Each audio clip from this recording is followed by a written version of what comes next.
Hey, welcome into the Monday edition. Robby and Rexrode, 1025, 1063 The Game. Robby Stanley, Joe Rexrode, Nick Keyser here with you on this Monday morning. Hope everybody had a wonderful weekend around here. We got a whole smorgasbord of things to get into today here on the program. The Titans and the Jags put together just an all-timer of a performance yesterday that dozens got to witness at Nissan Stadium. We'll get into that. The college football playoff rankings are out. The matchups are set. We know where the Vols are heading. We'll get into that as well. And oh, by the way, the local professional hockey teams lost 7 in a row. A lot of things going on around here, Joe Rexrode. Good morning. How are you? Well, see, you're focusing on the negative. Did you see Draymond ISO and then go dunk on the head of Rudy Gobert last night, Oh, no, I did not see that. and then do the sleep thing the entire way down the court? I did not. I have to go watch that. See, I mean, there are some beautiful things that are still happening in the sports world, Robbie. You just have to go find them. I mean, I have been monitoring Wes Rucker's Twitter feed all weekend long, which has become another one of my favorite things to do. So I've enjoyed that. That was positive in my world of sports. I'll tell you what, man, I could do a week's worth of rants about this. We're not gonna schedule anyone anymore. The SEC. I mean, my God, the crybaby crap going on right now is truly incredible. That's what kept Alabama out. You know, the scheduling of Yeah. Mercer and Wisconsin and Right. whoever else they played in non-conference. That was the difference. They no more playing Vanderbilt. That's it. No way. Not playing Vanderbilt anymore. Unbelievable, man. Yeah, this is going to ruin college football. Yes. Okay. Nick Keyser, how we doing? What's going on? Morning, fellas. Yeah, doing well. Had a good weekend and back at it this week. Getting another day or two closer to Christmas. It's my favorite time of year. The most wonderful time of the year? Is that what it is? Maybe not in Nashville, but Okay. yeah. All right. Just checking. We will take your thoughts throughout the show. Like we said, we got a lot to get into today. And look, I'm just going to sit here and promise you, I'm not doing 3 consecutive hours on that football game yesterday. Sorry. I just can't do it. The 10-6 final, we will talk about it plenty today here on the program. Paul Kuharski will be with us at 7:30. Corey Curtis at 8 o'clock. We will spend a lot of our time today talking about that football game. But, Joe, I cannot bring myself to do 3 consecutive hours of a 10-6 loss to the Jacksonville Jaguars in December to drop the Titans to 3-10. I can't do it. No, well, I mean, you tweeted it yesterday, and if we're in December now, it's. I guess we can start talking about the future stuff because there's absolutely no reason to talk about. I mean, that game was just an absolute beaut. It does not deserve a full breakdown. It really should be like the highlights of that game should almost be banned on the internet. They really should. Just absolutely brutal. We will get into the Titans' loss to Jacksonville momentarily. But, Joe, I do want to start with just your initial thoughts on the college football playoff rankings. Tennessee headed to Ohio State in the 8-9 matchup. SMU gets into the playoff. Alabama does not. I mean, other than that, that was really kind of the one thing that we were looking for in terms of who was in and who was out yesterday by the time the rankings came around. But in general, your reaction to what we've now seen and what is now official, the 12 teams in the college football playoff. Yeah, look, I think when it comes down to it, I can make a good case for Alabama to be in over SMU, but that's why this is, if you're going to do rankings week to week, then I think they did the right thing. I mean, I don't think that what happened over the weekend should have cost SMU 4 spots. Now at one point it would look like they were getting run out of the place by Clemson, and maybe that changes things. But the way they had it ranked last week, I think that they did the right thing. And I can make a case for them. I can make a case for Ole Miss in South Carolina too, but I can also say, guys, don't blow it here. I mean, South Carolina lost to those 2 teams, but Alabama, don't lose 24-3 to Oklahoma, man. I mean, I'm sorry, but that's just, once you do that, there really isn't a whole lot you can say at this point. I'm excited about the matchups. I mean, I think you could have made a case that Tennessee could have had a home game for sure. You could have made a case that Penn State could have dropped more, but I mean, I think we end up with some pretty awesome first round games, and I think the two most appealing ones are Indiana at Notre Dame and Tennessee at Ohio State.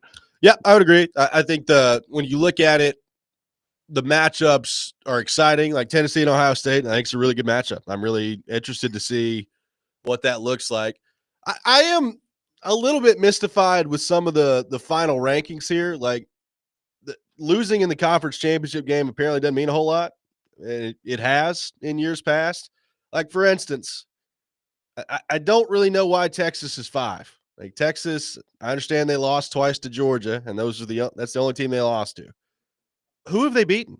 Like who is Texas beaten to justify being the number 5 seed in the tournament? Who's Penn State beaten to justify being the number 6 team in the tournament? I mean, it feels like they're 5 and they're 6 because they made it to conference championship games and they've lost to good teams. Like that's why they're 5 and 6. And I understand to a point that making it to conference championship games, but when these schedules are as imbalanced as they are in these conferences right now, making it to the conference championship game doesn't really mean a whole lot to me unless you win it. And they did not win it. So I do have a little bit of an issue with 5 and 6. And I tweeted this yesterday, and I get it. Oregon's been the number 1 team basically all year, and they looked good again the other night against Penn State. And they may very well run through this thing and go win the whole thing. I don't know. But it is kind of amazing, like looking at the bracket, Joe. It's like, okay, so Oregon's number 1. They're undefeated. They've been the best team for a while now. And their reward is going to be whoever wins Tennessee and Ohio State. And then you look at Penn State, and it's like, oh, you get SMU and then Boise State. That's fun. That's good stuff there, the way this is all shaking out.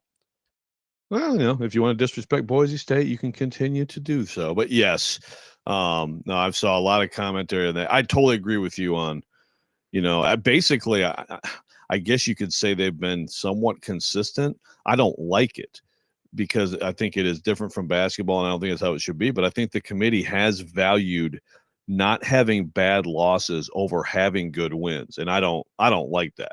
I agree. I mean, I think Texas, I think Penn State, and previously Miami were all overranked.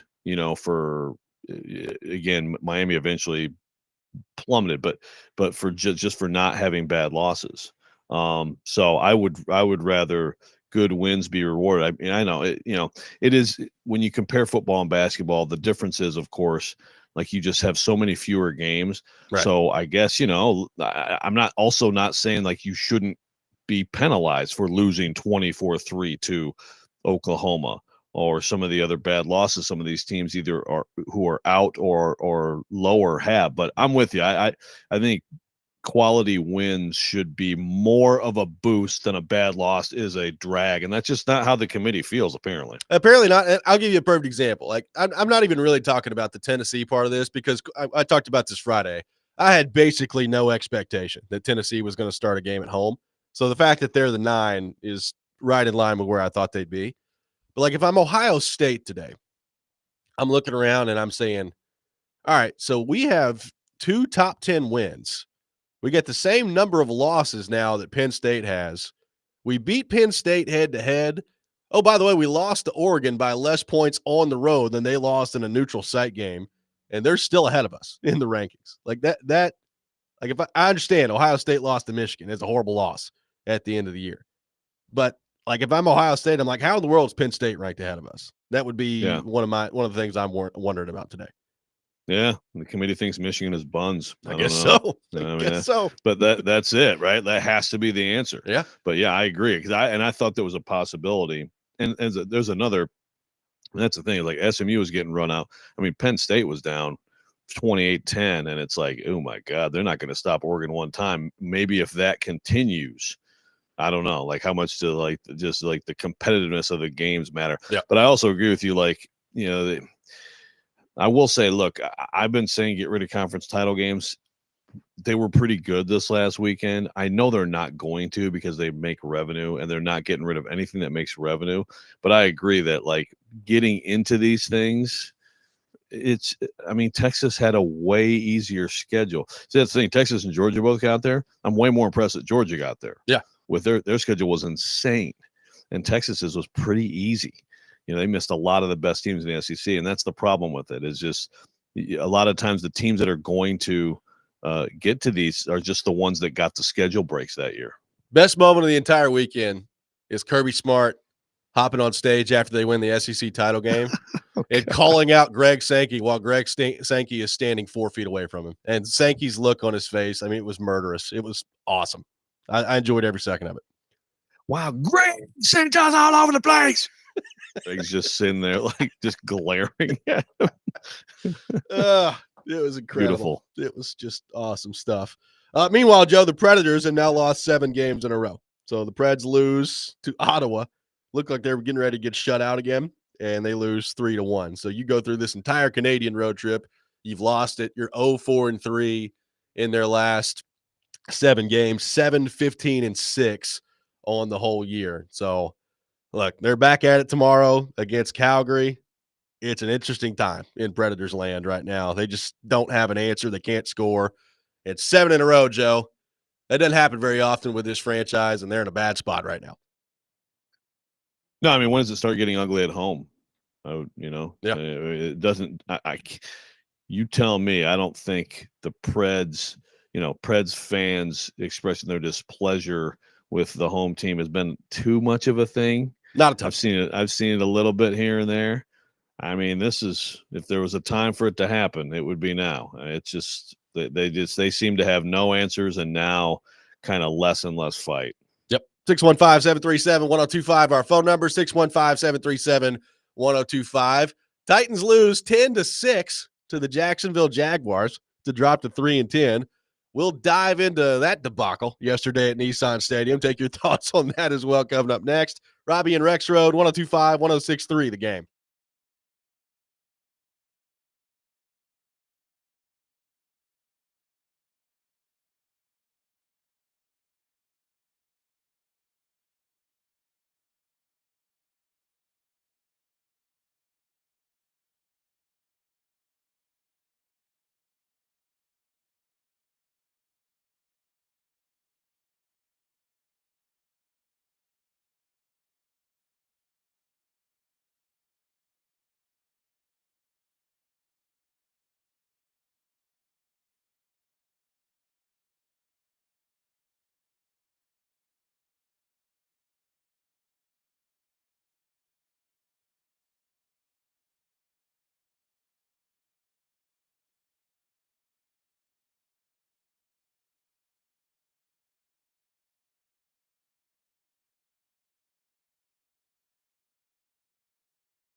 It was a cold December Sunday in our nation's capital with a game-time temperature of 40 degrees when the Commanders welcomed the Titans from Tennessee. Yes, I said a cold temperature of 40 degrees. How cold could they really be? Just ask Titans defensive back Jarvis Brownlee. I mean, I'm a Florida guy. I don't like the cold, but I think God let the cold affect me. You know, a lot of guys ain't gonna say it, but that's what I think happened. You remember the ice ball, right? To make matters worse, the team was hungover. No, not from a night of heavy drinking, but intoxicated in their own success. Titans defensive lineman Jeffrey Big Jeff Simmons said as much after the game. I felt like we was hungover. We were hungover from success. And not even a single wine cooler. In the end, the 40-degree weather and toxic positivity were too much for the Titans to overcome as they got commanded by Washington 42-19. It was the long, cold, hungover season for the two-tone blue.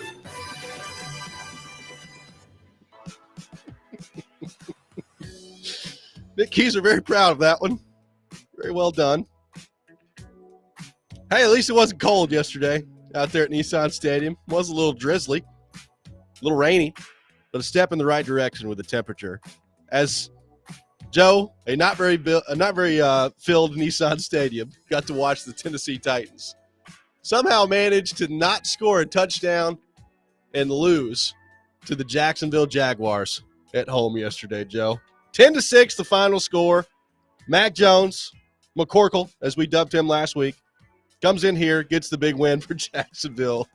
Joe, your thoughts on what we saw yesterday in the 10-6 loss to the Jags? Yeah, not very many people, but they can, when they all decide to join forces and boo, they were, still able to make a pretty decent volume. And boy, did they deserve to boo, and did the Titans deserve to be booed? It just, man, I mean, I don't.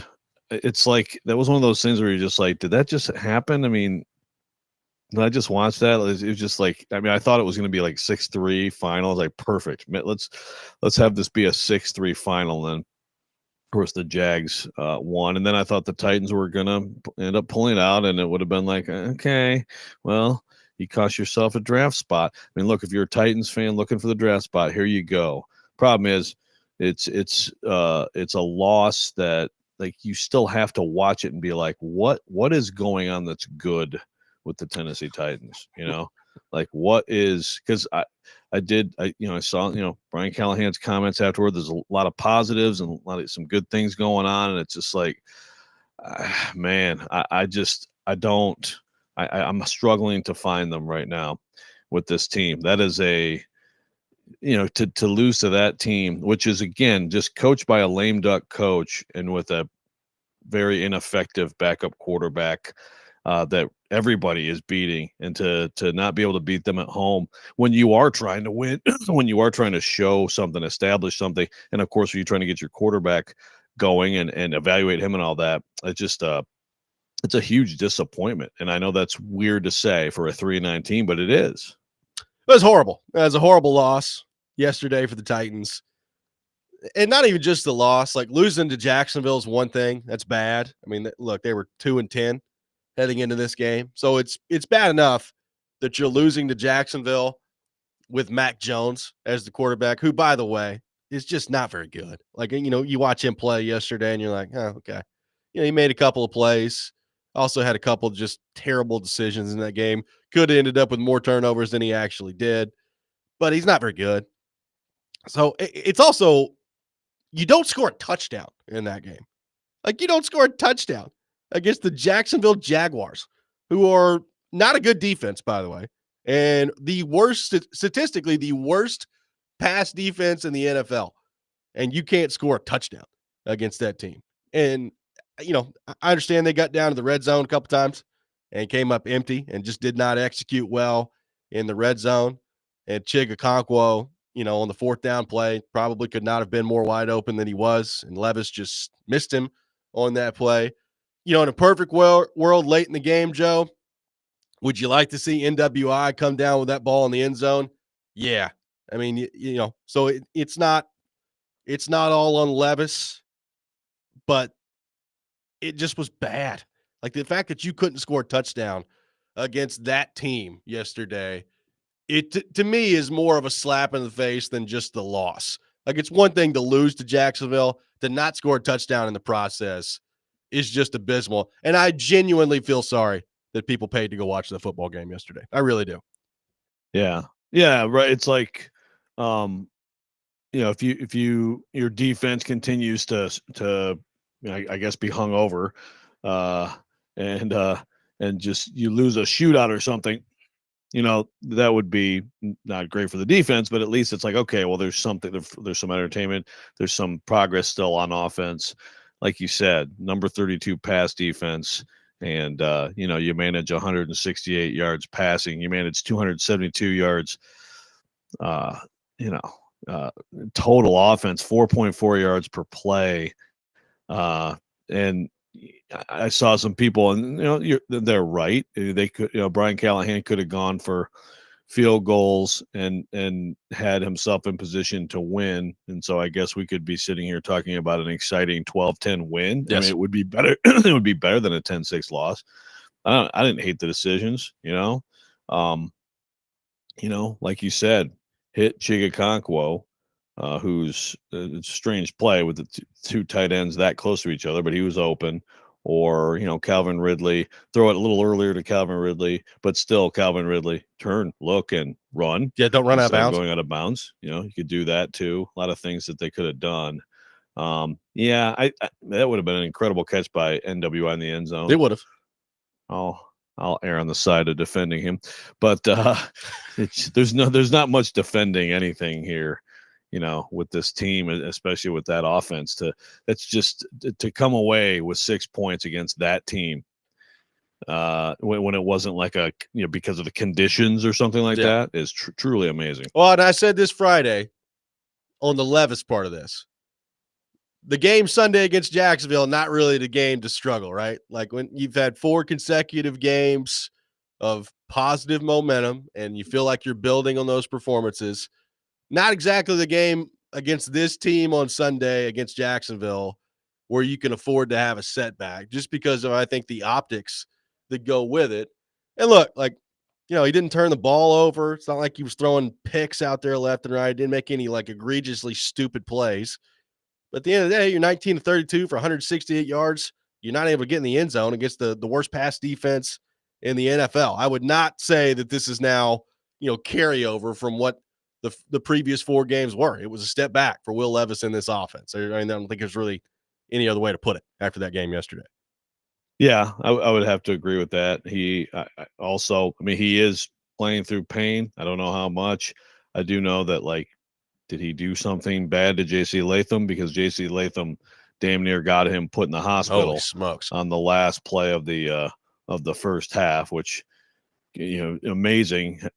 You think about the Georgia-Texas game and what happened to Carson Beck trying to make a play on the last play of the half, and the next day it's a very similar thing. Just here you go, free run at this QB, and just he immediately. I was like, he's done. You saw him grabbing there. Yeah, and it's like, well, he's certainly done for the day. He's probably done for multiple weeks. I credit him for I definitely credit him for having the toughness to stay in there. And as he said after the game, it's an AC joint sprain. So how much is that a factor? I'm sure some. In terms of maybe pushing it downfield, or even maybe the ball comes out earlier than you want because of that. But it was a step back for the whole first half before that injury too. And it was just kind of more of the same going the second half. Let's go back to our 102.5 The Game phone line, driven by WilsonCountyHyundai.com. Welcome in Dustin in Hopkinsville. Dustin, good morning. Thanks for calling in. Good morning, guys. I just wanted to come on here and share a few things I seen yesterday. I did like how they started the game. I felt like there was a few too many runs, but hey, it was successful. But one thing I noticed is the one thing that Will Levis is great at is the long ball. Where in the hell did it go in the playbook? And another thing I had a problem with, I'm the biggest Will Levis supporter ever see. Y'all see it in the text. I'll die on that cross, whether he's a bust or not. But the miss to Chig, yeah, that's unacceptable. And then I have another big problem with 1 second to go to end the half. We're up 3. I believe we had an interception before that. I might be wrong. No, you're right. But you've got momentum anyways. Why take a chance on – you got one pro. You can get a Hail Mary touchdown, and you got about 10,000 things that can go wrong, a pick six, a fumble, injured Levis. These are the things I saw. The long ball was gone, and Callahan's responsible for that. But Will Levis doesn't go not talked about on that miss to Chig. Yep. Thanks for the call, Dustin. Appreciate it. A lot of good points Dustin brings up there. We'll get into some of those coming up next. Take more of your thoughts on the Titans, 615-737-1025. This is Robby and Rexrode, 1025-1063, The Game.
how much does it fluster you to have the momentum of having played well the last 4 games in the offense, building some things, and then kind of having it come apart today? Yeah.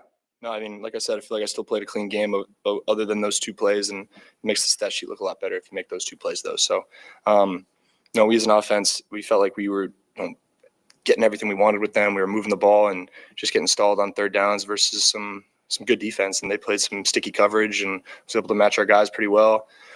But to not score a touchdown in a game where we felt like we were able to move the ball at least the whole game is frustrating.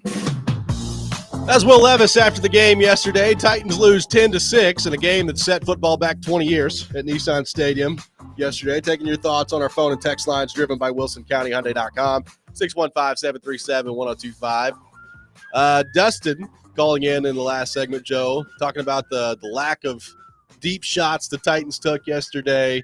And again, the miss that a lot of people on our text line are pointing out to Chig Okonkwo, which was just bad from Levis and the Titans yesterday. What do you make of the lack of deep shots and that miss to Okonkwo, which we've talked about?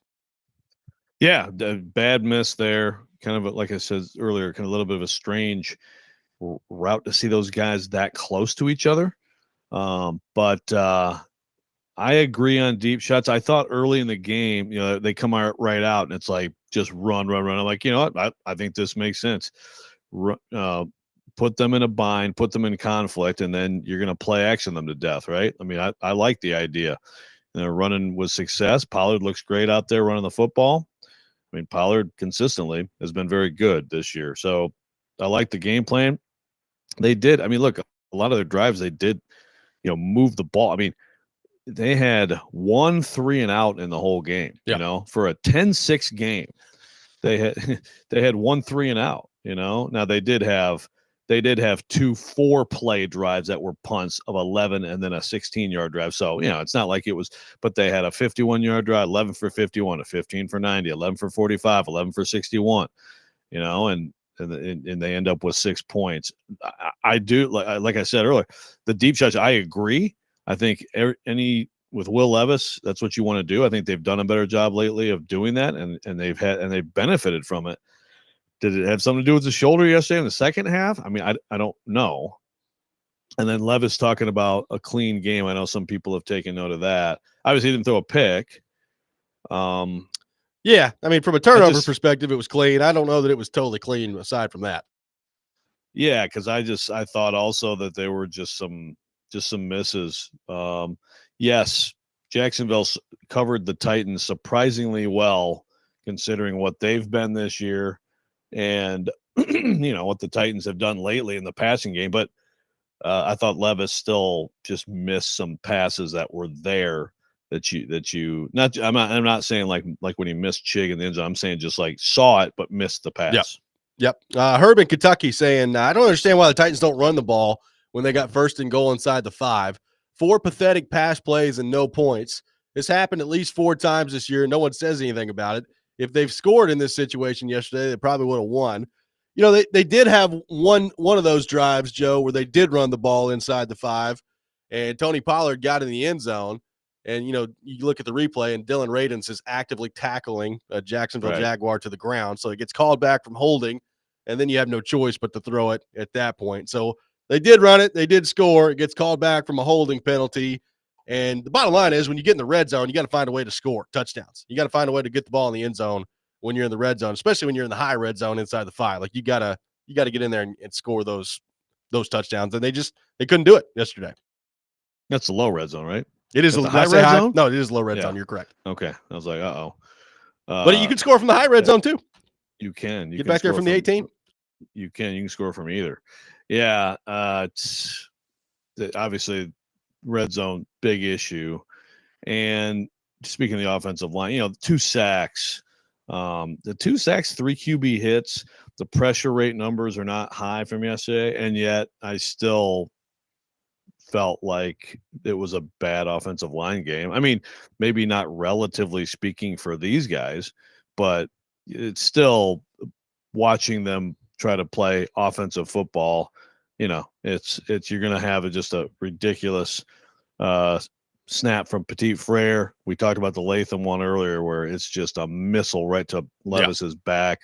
You know, by the way, on Dustin's call there, I get that when these things happen, Georgia and Tennessee back-to-back days, you can talk about, well, why are you doing that? But I mean, I don't know.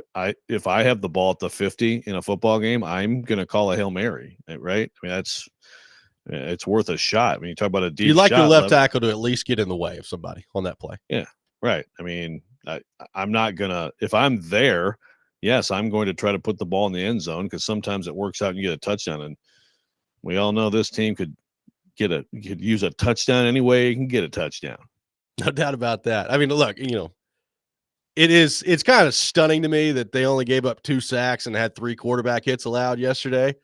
Because you watch the game, and I still came away from it, Joe, thinking, man, the offensive line is just not good. And there were some penalties in the game. I mean, look, they're trying to put together a drive to drive down the field on that last drive. And Petit Frere just like false starts, and you're like, of course he did. Like, it's one of those things where you're like, oh, yeah, okay. Why wouldn't he false start there on the last drive when you really need something to get put together and you're not able to even complete a pass on that last sequence there? It's just brutal. Like, so a game where the numbers themselves to me kind of feel deceiving. Only 2 sacks allowed and 3 quarterback hits. I walked away from the game, Joe, yesterday thinking the same thing I always think about the Titans offensive line, which is, man, that wasn't very good. And they had some moments where it just looked like they were getting overwhelmed.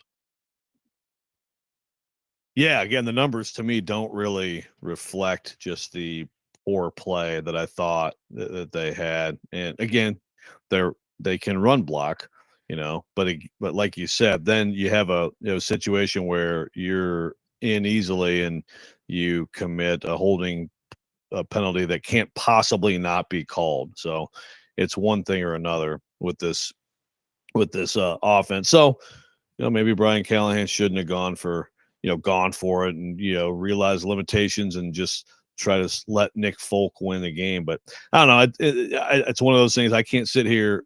I did not first guess that, I was like, yeah, I mean, you're 3-9 too, you're 3-9. Like, give the people a touchdown who showed up, the people who paid, who were buying $12 beers, give them a touchdown. Maybe. I think that's worthwhile. Well, worth a shot. And yesterday, Joe, is, people are tweeting out photos of Amy Adams Strunk walking around on the sideline before the game. And yesterday's one of those games, Joe, that you walk away from it and you lose to, at the time, what was the worst team in the league, which may signal that you're the worst team in the league, or at least they're in the conversation. And you don't score a touchdown while doing it. And it's one of those losses, not all losses in the NFL are created equally. It's one of those ones you look at yesterday and think to yourself, all right, you dropped to 3-10 and you lose in that fashion to Jacksonville. Do we start to get back into the, all right, who's in danger of losing their job at the end of this year discussion? That's one of those losses where that's definitely going to come back up this week. No doubt. That if you're Amy Adams Strunk watching that game, understanding the circumstances and looking at that stadium and listen to them boo the folks who did show up and what they had to endure and watch. This is one of those days that doesn't help anybody in that building, looking for long-term security. There's just no way it does. So that's, as much as the Houston win 2 weeks ago may have been a shot in the arm. My goodness, have they reacted poorly since then? That hangover can really last. It really can.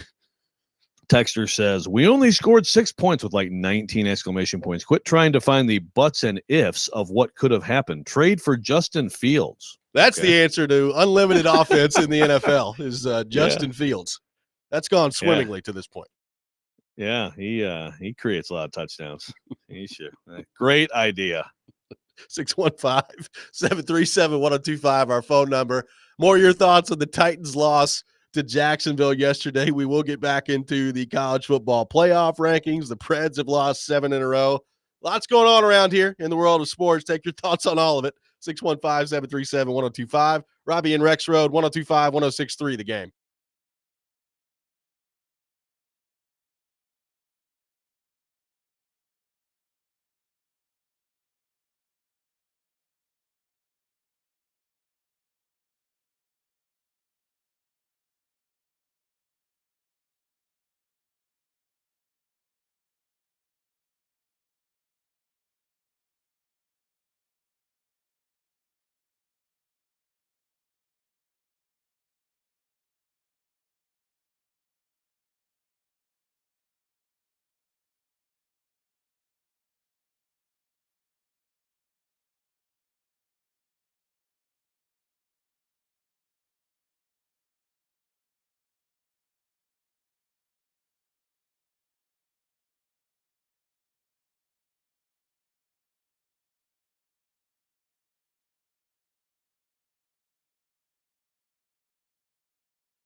Welcome back in, Robby and Rexrode, 102.5, 106.3 The Game. We are taking your thoughts on our phone and text lines driven by WilsonCountyHyundai.com, 615-737-1025.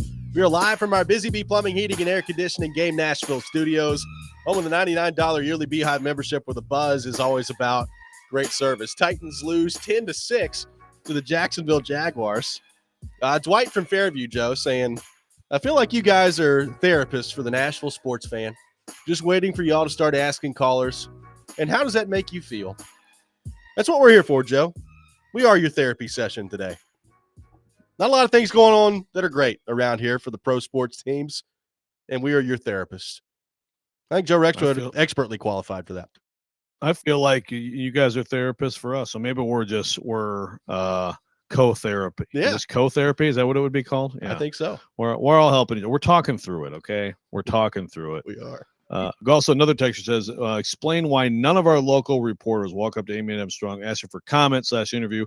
I truly don't understand why this never happens. Well, it doesn't never happen. I've done it with success. Now, of course, that was after a win. So, there's during a good time for the Titans. Others have done it too. For the most part, if you try, someone will be in your face pretty quickly saying, nah, she's not doing interviews. I mean, that's so I don't know if someone like tried yesterday, but typically it's pretty clear. Like she's not, there's going to be someone who will run interference if you were to try. And also, I mean, she's not talking. I mean, the last time she made a big move, she did a video with Mike Keith. Yeah. I mean, it's unfortunate. It's ridiculous, but that's what she's choosing to do. And so I don't see that changing. I mean, the last time she talked about, I've got higher expectations in this. We got Levis and Cat Space and Rand, and it's an exciting time. So, I mean, what are you saying now? Oh, sorry, I was wrong about everything. It's actually worse than you ever could have imagined. Questions? Now, guys, the only people I'm going to talk to are either Mike Keith or Joe Rexrode. And Joe Rexrode doesn't cover our football team anymore, so it's going to have to be Mike Keith. Hope you guys understand. Thank you. She gave an interview to Teresa Walker. Was that after the John Robinson? I think it was after the John Robinson firing. I believe that is correct. I believe that's right. So I mean, and I give her credit for that. I mean, obviously, I would much prefer an open forum with anybody able to ask questions. But at least that's a reporter, not someone who works for the Titans, who is able to ask her questions. So that's the last time. So we're talking exactly 2 years, basically. That's a problem. Yeah, no doubt. Let's go back to our 102.5 The Game phone line. Welcome in Chad in Nashville. Chad, good morning. Thanks for calling in. Hey, morning, guys. Good stuff as always. Yeah, listening to the Will Levis post-game speech, that's a tough one, too. When a guy walks up there, hey, I feel like I played a pretty clean game except for those two plays. It's like, we got to take some ownership, I mean, we're not moving the ball. We're not doing things. We're 3-10. I mean, there's not a lot of positive. I wouldn't downplay that as, a clean game. That was a rough one for me. And pivoting a little bit here, I don't know if you guys have had a chance to see our NFC team over here just to the east, the Falcons, but I think we're seeing the end of Kirk Cousins, and I don't know why they continue to roll with him when they got Penix. Here's been the problem with Kirk Cousins, in my opinion, and anybody in the NFL that plays quarterback, it's almost a prerequisite to move off your spot, to move off the pocket. And if you're still trying to play in the pocket, it's almost like you're a dinosaur. You got to be able to make plays with your feet.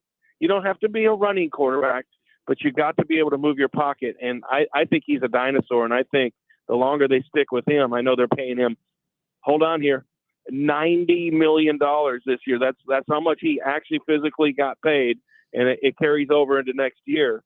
But rough times for the Falcons over there, too. Your thoughts? Yep, no doubt. Chad, thanks for the call. Appreciate it. I mean, the moving off your spot thing, Joe, you do have to do that a lot, or you can be Jared Goff and sit back there and pat the ball. Just going to say, tell that to Jared Goff. People talk about him for MVP. I've said it a million times. Those guys are very similar, right?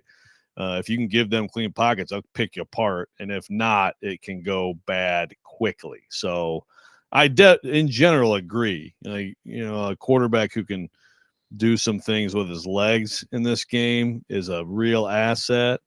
I think that, but again, if you actually have a great offensive line, and the Falcons, a lot of this year have been very productive on offense, then you can get it done. But yeah, it's been tough to watch the Falcons lately. It's not just him, but he has not played well. He's throwing picks. And so I don't know. Maybe they'll, you're going to the rookie. You're still in a race to win the division, right? I mean, yeah. So I understand the idea of going to the rookie, but is that really going to help you win? Or is the rookie ready to come right in and play at a higher level than Cousins? I highly doubt it. But I understand it. It's going to get loud there on that front. Well, and you brought up going this way. You brought up Cousins like as a long shot, but could if the Falcons want to move on from him after 1 year, which, hey, good contract you signed there. Could that be an option for the Titans on what is going to be a limited option quarterback front for them on the veteran market? Like it's another example yesterday, Joe. Like I think there are some Titans fans out there that are like, all right, well, you get through this year, and then Sam Darnold is going to be a free agent, and you can just go sign Sam Darnold. The more he plays, the more I think I'm convinced that Minnesota is going to do whatever it takes to get him back in there next year. I feel like they should. I mean, he's playing at a pretty high level. Yeah. I mean, I would tend to agree with you. Keith says we're trauma bonding. I've never heard that. I've never heard that phrase before, but I like it. Trauma bonding. There we go. What do you make of this one? Got one texter that says, listening to Brian Callahan's post-game press conference saying that there were positives in the loss is proof that he's not ready to be a head coach. His poor planning and play calling is ruining us as well. Fire Callahan, bring in Arthur Smith. This is from an unnamed texter on the text line. There was some interesting, that presser too. He kind of went back to, there were some good things they're doing, but nobody gives a bleep anyway. And it's like, man, I don't know. It's just, if that's like like a commentary on media here, man, I don't know what you expect people to. Tough approach when you're 3-10 and you lost to the Jacksonville freaking Jaguars. 10-6, man. It's just like, yeah, no one wants to hear. It's the NFL. Like no one wants to hear that stuff. So, yeah, I mean, I don't know that it means it's quote proof he's not ready to be a head coach, but it has definitely taken a downturn since that Houston game, which again was like, wow, what a win. Amy Adams is thrilled. She's crying in the locker room. The play calling in that, right? All this stuff. It's 2 weeks ago.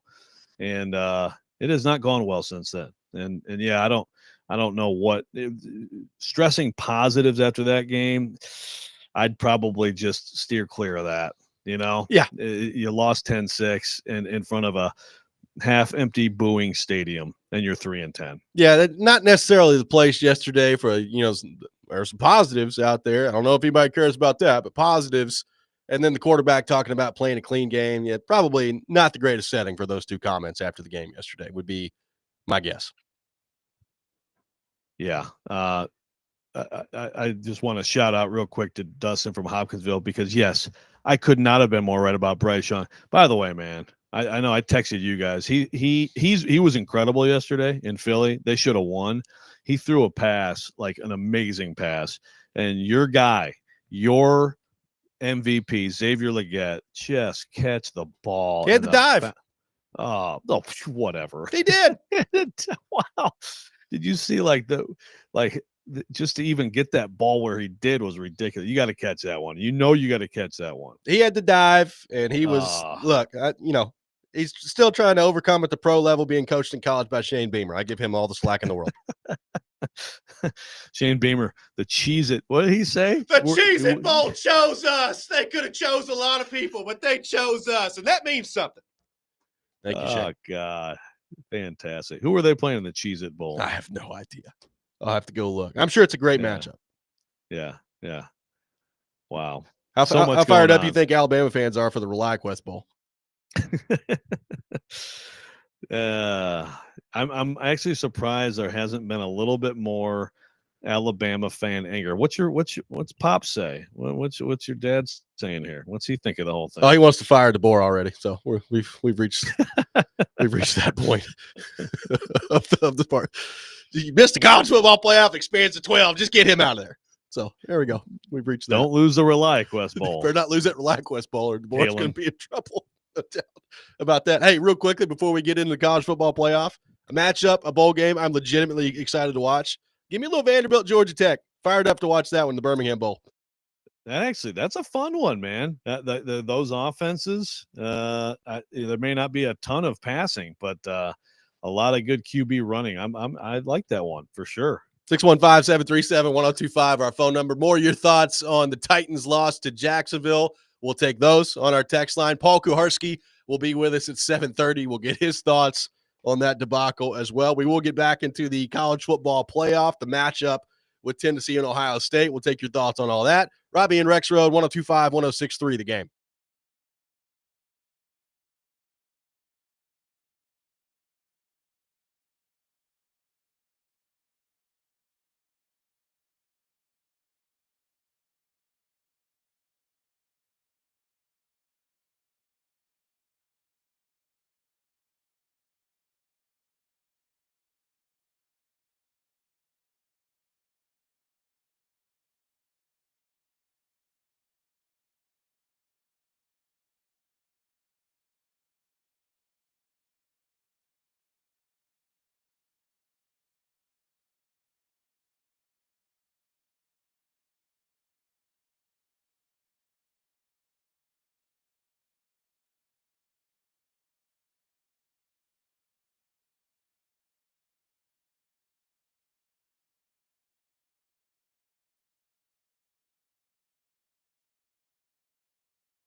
Hour number 2, Robby and Rexrode, 102.5, 106.3 The Game. Robby Stanley, Joe Rexrode, Nick Keyser, intern Robert here with you on this Monday morning. We'll have Paul Kuharski from paulkuharski.com with us at 7:30. We'll get his thoughts on the Titans' loss to Jacksonville. Corey Curtis from News 2 will be with us at 8 o'clock as well.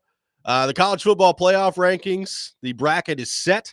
We're going to get back into that here in just a second. And the Predators have lost 7 consecutive games after their loss in Ottawa this weekend. So lots going on around here. We'll take your thoughts on all of it. 615-737-1025.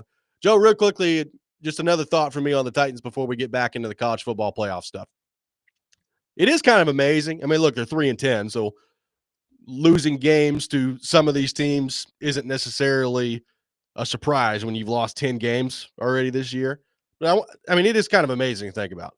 The Chicago Bears, who are 4-9, and at one point, I think we're getting outgained by like almost 300 yards yesterday to San Francisco. It was like 320-2 or something like that. Just incredible. They fired their coach. Titans lost to them earlier this year. The New York Jets, who are also 3-10 and have fired their coach. Titans lost to them earlier this year. Jacksonville has a lame duck coach that I think we all know is getting fired at the end of the year. And you just lost to them yesterday, Joe. And it didn't score a touchdown in the process of doing so. It is kind of amazing, some of the teams that you've lost to so far this year. I think kind of highlights where you are in the pantheon of all things NFL right now. Even when things are going bad, you can count on the Titans to help you. Maybe the Titans are really the therapy. They're the therapy for the other teams. Is there anybody else on the schedule who's in that situation? Well, of course you have the Jags again. So, I mean, I don't know. Is Zach Taylor in that situation? Is he going to get fired at the end of the year? Boy, that's actually a really interesting. I doubt it, but that's a fair thing to bring up. It looks like Shane Steichen has kind of stabilized himself. So, but I doubt it. But it is interesting. I mean, you're talking about a matchup of is it 4-8 and 3-10? That is correct. Is that right? And 4-8 and 3-10. Cincinnati plays tonight, I believe, on Monday Night Football. So could be 5-8, Yes. could be 4-9. But yes, that's your matchup next week. Right. As of now, 7-18. Would not have guessed that.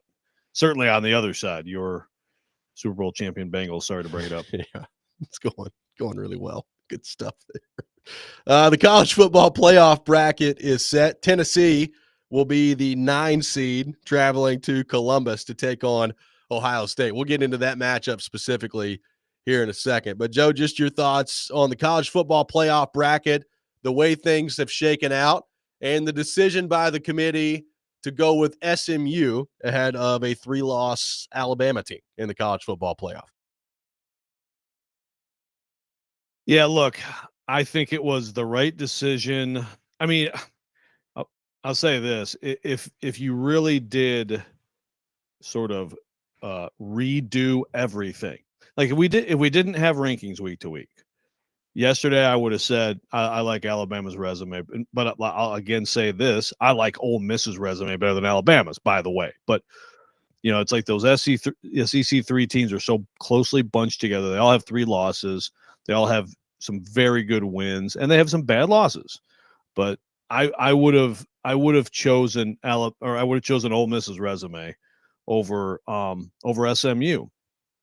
And I would have chosen Bama's as well. And it's hard for me with South Carolina, not because I dislike Shane Beamer like you, but because they lost to both of those teams. And I just think when you're that close head-to-head is a perfect tiebreaker. But the way with the weekly rankings, I think they did the right thing. With the weekly rankings, if you have that much of a gap between SMU and Alabama, I don't think SMU losing a heartbreaker in which they showed tremendous fight, terrible start, making mistakes. Dabo's over there all, yeah, come on, guys. And it's just you're like, oh my God, Dabo's going to get in the playoff. But then they fought back, and then you give up a freaking kickoff return at the end. Just kick it, get the touch back, man. But anyway, I think the fight they showed, it's just hard for me to justify dropping them 4 spots while Alabama sat there on the weekend. So I think ultimately the way it all played out, I think that they did the right thing. The Sankey Bama conspiracy theorists kind of got let's remind of this next year when it's like when people are complaining that Alabama's brand always wins out. Well, here's another example, just like 2 years ago when some thought they should have been in over TCU. But I think based on the weekly path they took, I think it was the right decision, the less wrong decision. Well, here's the one thing that kind of confuses me on all that. Clemson, they get in, they win the conference championship. They're the 12th seed in this. I think we all know that this is a pretty deeply flawed Clemson team, right? Like they've got 3 losses. When they've played quote unquote good teams, with the exception of SMU this year, it typically hasn't gone well for Clemson. So, SMU's resume really didn't change all that much. Like they've not beaten anyone. They've got the win against BYU, and they had a close loss to Clemson. They battled back in the second half, and instead of losing by 2 touchdowns to Clemson, they lost on a walk-off field goal. But like all of a sudden, like that close loss is now turned into, well, did you see it? They battled back. I'm not saying that I've got a huge problem with them being in over Alabama, because if you want to avoid this situation, if you're Alabama, don't get beat 24-3 by Oklahoma at the end of the year, and then you don't have to worry about it. But like it's like we're treating this loss to Clemson by SMU as if Clemson is like this really, really good team, when people have been yelling about how bad Clemson is all year.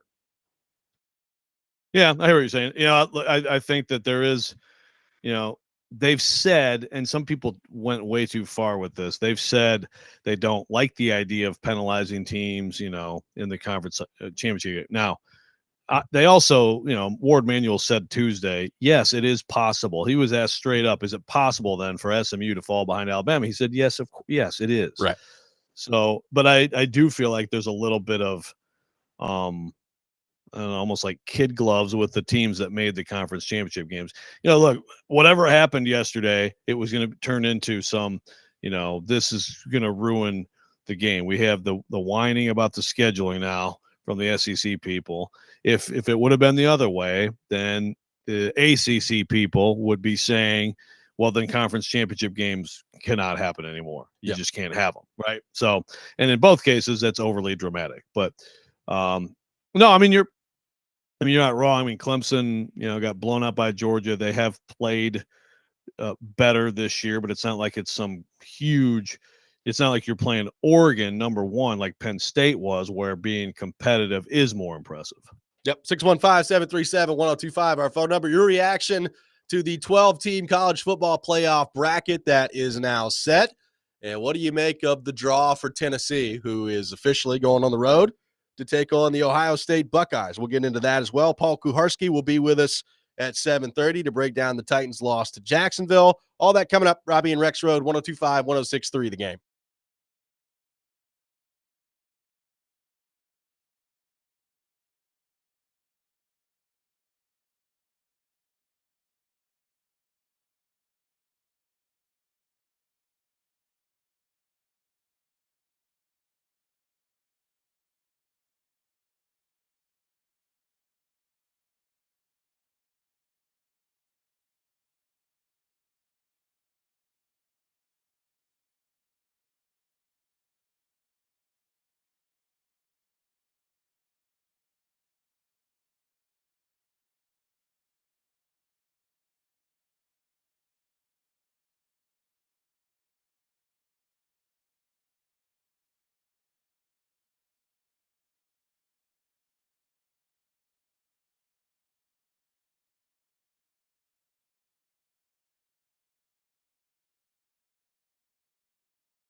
Welcome back in, Robby and Rexrode, 102.5, 106.3 The Game. Paul Kuharski from paulkuharski.com will be with us at 7:30. We'll get his thoughts on the Titans' loss to Jacksonville, 10-6, yesterday at Nissan Stadium. Man, was that a game. That was quite something. The college football playoff bracket is out. Tennessee, the 9 seed, heading to Columbus to take on Ohio State in the 8-9 matchup. That one going to be a night game on December 21st, Joe. And probably, I mean, you talked about it earlier. Indiana, Notre Dame, an intriguing first-round matchup. I think Tennessee, Ohio State, probably the headliner of the first round, and you'd expect that with the 8-9 matchup. But obviously a tough draw for Tennessee to have to go on the road. And if they beat Ohio State, which obviously is a big if, you have to turn around and play Oregon after that. So the path pretty tough for Tennessee. What do you make of the matchup for the Vols heading on the road to take on Ohio State, who opens up, Joe, right around a touchdown favorite against Tennessee? Yeah, well, first of all, you could make the case that you could flip-flop this. I think it's close. We both agreed last week, despite the loud screams of some, that that Ohio State probably has a little bit better resume than Tennessee. It's close, but a little bit better win. So they get the home game. I'm excited for this game. I think it's going to be a really fascinating game. First of all, just Ohio State alone, you've got the whole thing with Ryan Day, and the last time he left that stadium, people were ready for him to leave the state of Ohio permanently and not let him back in. And so now he's in there trying to win a playoff game, tons of pressure. That program's future is very much, in the balance here. And I think it's, I think Tennessee's offense against Ohio State's defense, can you get Dylan Sampson going? What are the conditions going to be like? Obviously, that's going to be a big thing. I mean, it's going to be a night game. The Big Ten used to have this thing where they would not let teams schedule. They would not let TV networks schedule November night games because it was like, you just could be too cold for people to sit in that. Well, you would have 100,000 plus sitting in who knows what, on a night game in December. I mean, what does that do to the offenses? I think we may be looking at a defensive battle. I like Tennessee's defense matching up against Ohio State's offense, but they do have obviously big time talent at wide receiver and at running back. But I think Tennessee can stop the running game, and I think we may be seeing a bit of a old school cold weather playoff grinder here. Tennessee has, I believe, the number is going to end up being 3,500 allotted tickets that Ohio State is making available for the Vols. So that's obviously not a big number when you think about over 100,000 people in the stadium. Now, look, I have no doubt that Vols fans are going to find their way into this thing on the secondary market. I'm interested to see what the crowd kind of split looks like. It's going to be overwhelmingly in favor of Ohio State, obviously, but I'm interested to see how much Vols fans get in there. Look, I think this has a chance to be a really good game. I do. Ohio State is uber talented, and they spent a ton of money in NIL this offseason to go kind of stack this team. I think Tennessee's defense has a chance to make this a real game. And I think a lot of it's going to come down to, was the Nico Iamaleava we saw the last couple games of the regular season, is that what he is heading into this? Like, the weather getting colder and kind of leaning into the run game and the physicality of this. Not that Ohio State's not physical, because they are. We know that. But, I mean, I think like Tennessee can play that game. Tennessee can play the physical, run the ball, grind it out type of game. That's how they've had to play a lot of the year. So, like, stylistically, the cold weather could actually help Tennessee in this matchup. I'm interested to see how that plays out. No, I think absolutely. No, I think so for sure. You get after Will Howard, who, just to me, he's a good player. He's had a pretty good year, but like the Michigan game, it's like, man, did that guy, he just doesn't look like the guy to lead them to a national championship. I mean, to me, Kyle McCord, just letting him come back would have been the better answer. And that's another one of many criticisms of Ryan Day. But I'm with you. I think Tennessee can play that game. Ohio State has, on paper, the most talented team in college football. Yes. It's a $20 million roster, as has been discussed. That's a huge number for one team in this era. It's as big as it gets at this point. They've got, Caleb Downs is one of the great safeties out there. They got corners. Their D is loaded. And then, as we say, got pros at receiver. Their offensive line is banged up, though. And that's the one thing with them that, I think you saw it in the Michigan game. They are hurting.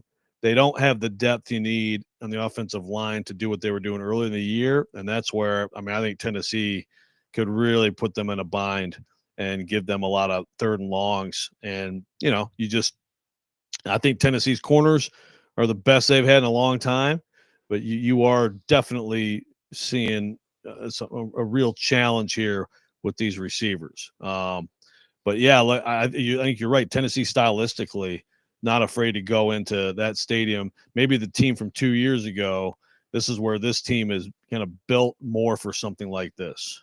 Couple other thoughts on this. Number one, we talk about like the psychological part of this a lot. I think it sets up well for Tennessee in this one. Not that they have nothing to lose because it's the college football playoff. There's natural pressure that comes with that. There is undoubtedly more pressure on Ohio State than there is Tennessee in this game, right? Ryan Day, whether he's actually coaching for his job or not, I don't know. But I will tell you, if they end their season by losing to Michigan at home when you're a 3-touchdown favorite and then getting bounced at home in the first round of the college football playoff, it's going to get ugly, even uglier than it already is for Ryan Day at that point. So I think you like Tennessee's psychological kind of disposition there. And the other thing I'll say, Joe, that I'm very much looking forward to in the build up to this game, this could be really just an elite battle between Ohio State Twitter and Vol Twitter. This could be quite something heading into this one. That's a good point. Yes. I'm already seeing the highlights of Peyton Manning and the Vols beating Mike Vrabel and the Buckeyes in the that was just the Citrus Bowl. It wasn't the Cheez-It Bowl. 96 yet. Now I'm having a flashback to last year. I sat in press row for Tennessee, Iowa, and got a humongous box of Cheez-Its. I think I tweeted that out, didn't I? I think you did. Absolutely delicious. But yes, well, the Twitter battle should be elite. And you're right about the pressure. Ohio State's used to getting into the playoff before. Yeah. Ohio State getting into this playoff is great, of course. That's why like Alabama not. Woo, baby, tough scene down there in Tuscaloosa. But the pressure is enormous, without question. And if he loses this game, it's still, you're still talking about a 66-11 coach, but I don't know, man. I know that from a fan base perspective, talk about Ohio State Twitter will fire him if they haven't already. So there's a ton more. And that's, I wonder if that translates with the attendance too. Ohio State's a tough ticket. They got a big waiting list for season tickets, all that stuff. Tennessee does too, but is there a little bit more? It's the first like college football playoff games on campus this week. So it's got to be a huge ticket, but it's still like Ohio State's in the playoff every year, whereas Tennessee isn't. So it'll be interesting to see how much orange gets in there. Heupel and Vrabel like going through film together before this game. Like Vrabel's like, hey man, I need you to walk in there and take down Ryan Day so I can have an option to go coach Ohio State. Could Heupel be the final blow to Ryan Day that leads to Mike Vrabel in Columbus? Could be awesome. He could. But I think Vrabel has not done wind sprinting against Jameis though. I'm sure he's taking his duty seriously up there. Sure as he hate listens to our show today. Hi, Mike. Mike. Hey, give us a call. 615. Hey, Mike, Paul's coming up. Paul's coming on. Your boy. Paul. Come on. Let's get on there. Probably not. We do have a lot of people really wanting us to get Vrabel on the program before this matchup. So we'll see if we can make that happen. 615-737-1025 is our phone number. Paul Kuharski will be with us coming up next. We'll get into a 10-6 thriller between the Titans and the Jags yesterday at Nissan Stadium. This is Robby and Rexrode, 102.5, 106.3 The Game.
Welcome back in, Robby and Rexrode. Titans lose 10-6 to the Jacksonville Jaguars yesterday at Nissan Stadium. And to help us talk more about that, and also fresh off the sting, I guess, of losing Juan Soto to the New York Mets, we go to our 102.5 The Game phone line, driven by WilsonCountyHyundai.com, and welcome in our man Paul Kuharski from PaulKuharski.com. PK, good morning. How are you? Good morning. I am not stung. I do not want Juan Soto in 10 or 11 or 12 or 13 or 14 or 15 years. I think the money can be better spent, and I'm fine with it. And he's going to go to Queens, and he's going to Met. So it's all fine. It's a lot of money for Juan Soto. Is that My like goodness. Clemson? Is that like Clemsoning? That's a verb. It He's is. Metting. He's going to be Metting. Okay. Absolutely. Yeah, it existed long before Clemsoning. Well, PK, I'm not even sure where to. It's funny your worldview since you become a college football writer. Yeah. Well, okay, no, but let me just quickly respond. I'll believe you that in the Northeast people said he's Metting, but I mean I've been following baseball for 40 some years, and I've never heard anyone say, "Oh, that guy's Metting." So I mean, if I missed that, I apologize. It's not about the word, Joe. It's about the concept. The Mets I'm talking about the word, right? Okay. Well, we're talking about different things. The Mets have a history of choking and of acquiring big money talent that does not produce. So thanks for the history. It's a good educational segment. Yeah, it's good really educational segment for you. You're welcome. So, PK, I'm not even really sure where to start yesterday. It's a 10-6 loss to Jacksonville, quarterbacked by Mac Jones. The loss, bad enough. The fact that you don't score a touchdown in that game, even worse. And you got a stadium that's about half full watching all this go down. Your reaction to what you saw yesterday at Nissan Stadium? I mean, it's just, really, really something. They had 7 plays inside the 10. 4 plays inside the 4, 3 plays at the 2, and could not punch it in. Those 3 plays at the 2-yard line, it's hard to fathom why Tony Pollard doesn't get the ball there. Will Levis, misses one tight end to throw to a covered tight end. Calvin Ridley runs out of bounds because he thinks there's a cornerback behind him when there isn't. And Nick Westbrook-Akine, who's been a hero, can't pull in a pass that's a little high and a little slippery and not a great throw, but definitely catchable. So I mean, virtually everybody didn't do what they needed to do. They lose to another backup and a bad team, and I'd just say Jags were as bad as anybody coming in. The Titans lose to them. The Titans are now as bad as anybody. I don't, put them on a neutral field against anybody, and who do you think they're beating? So, Paul, 2 weeks ago, some obvious goodwill winning in Houston. What's the bad will, factor of losing this game? Amy's at the game, walking around, watching the stadium, whatever percentage full it was, and then sounds like a pretty good chorus of boos at times from those people, and this just abysmal loss in performance. What's the trade-off between those two things? No, I mean, I think, to be frank, they've pissed it all away. I mean, maybe not with her, because that Houston thing means so much, and maybe she's blinded to and manages to have blinders on, and she won her individual Super Bowl, and that carries a lot of weight. I don't see how yesterday doesn't more than offset the win in Houston, where they can't score against a team that's 26th in red zone defense and is bound to be firing its coach and GM in a couple of weeks, where nobody's there. So you don't want to have the Jaguars at home, because the Jaguars don't bring fans to the stadium, and that hurts your gate. On to Cincinnati, and let's, from a Titans organizational standpoint, let's hope that they bring some fans. which, is another issue altogether. The billboard thing failed them, guys. Yes. They didn't advertise the Jaguars game, and people didn't come. But maybe the early advertising of the Bengals game will pay off, and the place will be jammed. Very well, could be. So, PK, 4 games in a row of solid quarterback play from Will Levis. Yesterday, they don't score a touchdown against the worst passing defense in the National Football League. He didn't have like some egregious turnover or anything, but how does yesterday's performance, missing Chigakonkwo wide open in the end zone, missing on some other throws, how does that influence and factor into the Will Levis discussion after what was 4 weeks of pretty good positivity prior to that? Yeah, he wasn't good. He wasn't good on a day when nobody was good. I'm sure the shoulder, he was shot up in the second half. I don't know how that makes things feel, but obviously he wasn't good leaving the field at halftime when he got crunched. And that, the bigger thing is that could be an issue now going forward and cost them some of these 4 opportunities going forward. I think it's hard to say that game, which was a bad quarterback game, but not an atrocity, washes away Will Levis's progress. The way these 2 losses to Washington and the Jaguars wash away any team advancement. You would have liked to have seen him do better. You want to see him bounce back. So hopefully the shoulder doesn't keep him from being out there. But I still think body of work since he returned from the injury is, more than satisfactory to me. And they've got conceivably bigger issues than quarterback, considering what's going to be available to them at quarterback after the season's over. Yeah, I guess I'd agree. It's a neutral. I wouldn't say it was a big step backward, but it's just, I guess it's like hard to reconcile that with 6 points at home against Jacksonville, which is the worst passing defense in the NFL. I get, how about that just from like game plan perspective? Because obviously, like early on, they're doing nothing but running the ball. I thought it made sense. Like you're going to set up some play action shots. They just never took them. And I do wonder if that could be shoulder related in the second half, or, what you're seeing in terms of guys getting open or not getting open in a game like yesterday.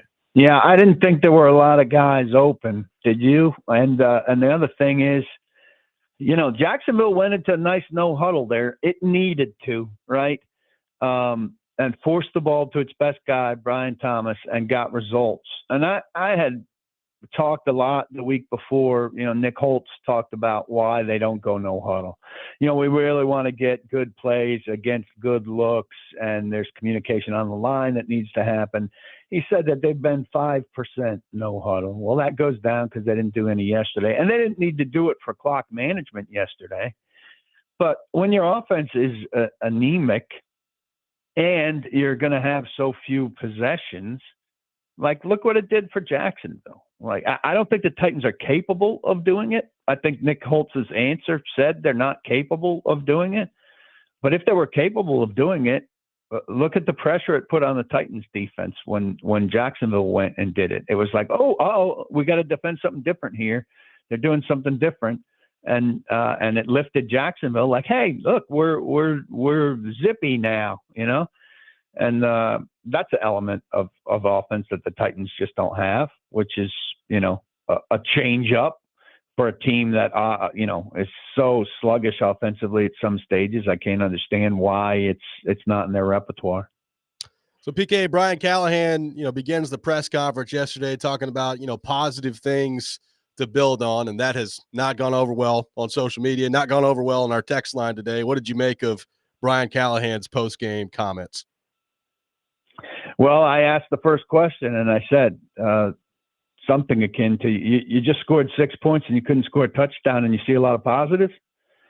And he said, well, I wasn't talking about the touchdowns, but it was a bad opening to a guy who's usually very good in those press conference situations. But I think he's out of things to say. It doesn't know what to say after a game like that with only 10 minutes to 10 or 12 minutes to talk to his team and to figure out what to say to us.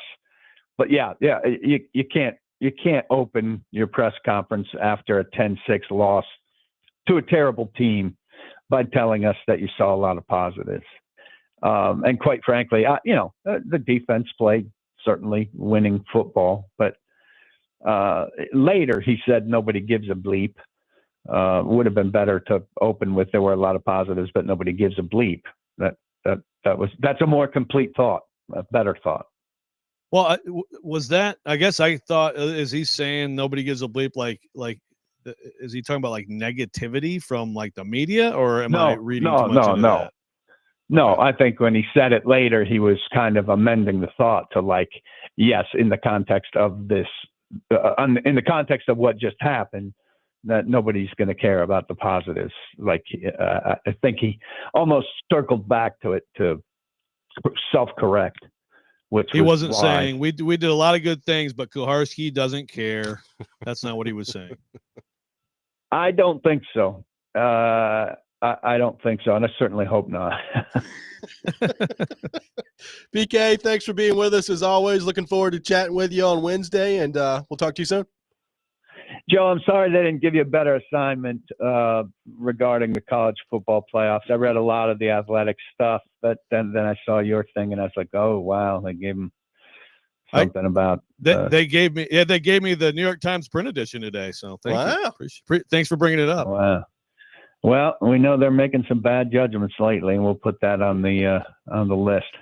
As a subscriber to both, I was highly disappointed. Oh, PK, be on the lookout for billboards. We'll put your this week. comment in the comments box. I don't want to do that because I know that directly affects your family's well-being, and I don't want to take it that far. But I think here, to be honest with the people of Nashville, it's reasonable. So I hope you get a better assignment this week as you write about all these mismatches. And how about we hear from you about how Oregon shouldn't have a harder path than Penn State. There we go. I like that. Another good comment. Another good Go ahead. suggestion. Make a pitch. Make a pitch. Get out there. Be aggressive. Yeah, we need to go to break. We'll talk about that. Thank you, PK. Appreciate it. Take care. Paul Kuharski from paulkuharski.com, our guest. He will join us on Wednesday from 8 to 9 to discuss all things Tennessee Titans as well. The Rex Rant with Joe Rexrode up next. This is Robby and Rexrode, 102.5, 106.3 The Game.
Sometimes he wakes up on the wrong side of the bed.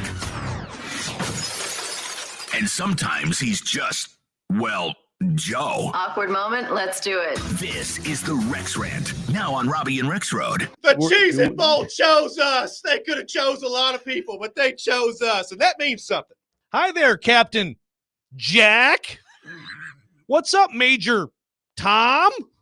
Good to see you, Colonel Dwayne. Yeah. All right, Grandpa. Have a seat. Have a seat. Yeah, it is bugs. It is that time of the day. Time for the Rex Rant with Joe Rexrode. You can check it out every morning here on the program. Joseph, the floor is yours. I turn things over to you. What was the captain? What was that? You're just full. You're filled with gems every morning, and it's hard to keep up. It is. Keezer, what was I talking about, Keezer? I need to go back and listen to the whole thing. Nobody knows. It was during the summer. Okay. Sure, it was really good. Just like this will be. Promise. So, you know what? Twitter is an absolute cesspool, which I don't know. I may be leaving. I don't know. Who knows? But I'm on there now still. Yeah, I know. But one thing I do like about Twitter is like when someone tweets something and then, it's like readers added context. This happens a lot like in the political realm, but it's like basically you got like community noted, right? Yeah. So here's Alabama AD Greg Byrne. I'm not going to read his whole long tweet. Okay. Good to see he pays for the blue check so we can send really long tweets. But to summarize, he's disappointed. Alabama didn't get in the playoff. Felt they're one of the 12 best. And here's the key. He says, we have said that we would need to see how strength of schedule would be evaluated by the CFP. With this outcome, we will need to assess how many Power 4 non-conference games make sense in the future to put us in the best position to participate in the college football playoff. That is not good for college football, end quote. So the community, he gets community noted with this. All of Alabama's losses came in conference play. Their non-conference schedule was one of the easiest in the country, playing 2 group of 5 schools, Western Kentucky, USF, 1 FCS school, and 1 Power 4 team, the 5-7 Wisconsin Badgers, who finished 12th in the Big Ten. That's one hell of a community noting. Now, first of all, let's be fair. Scheduling Wisconsin on the road is good non-conference scheduling relative to college football. Yep. That is, we didn't know they were going to be 5-7. Now, I've also seen a little bit of, I'll go to my guy Wes, who is on an absolute tweet rampage about the SEC and how they need to not take this sitting down. And Wes points out that they blew them out while like Oregon had a close game there. I would point out that, and you were at this game, Robby, but Wisconsin starting quarterback blows his ACL in like the 3rd play of the game. Yeah. Not saying it would have been some great game with him, but when you lose your starter early in a game, that's probably going to be a tough one for you. And they eventually got better through the year. Regardless, the intent there is fine. The actual schedule, it doesn't end up great. The losses were all to conference teams. This is all a total fake threat, okay? I promise you. This is all complete bluster from the SEC. They're not going to go to scheduling no good. They're not going to go to not scheduling Power 4 teams because there's a business element to this too. Let's remember that TV runs the whole damn sport, okay? Yeah. So this is a completely empty threat.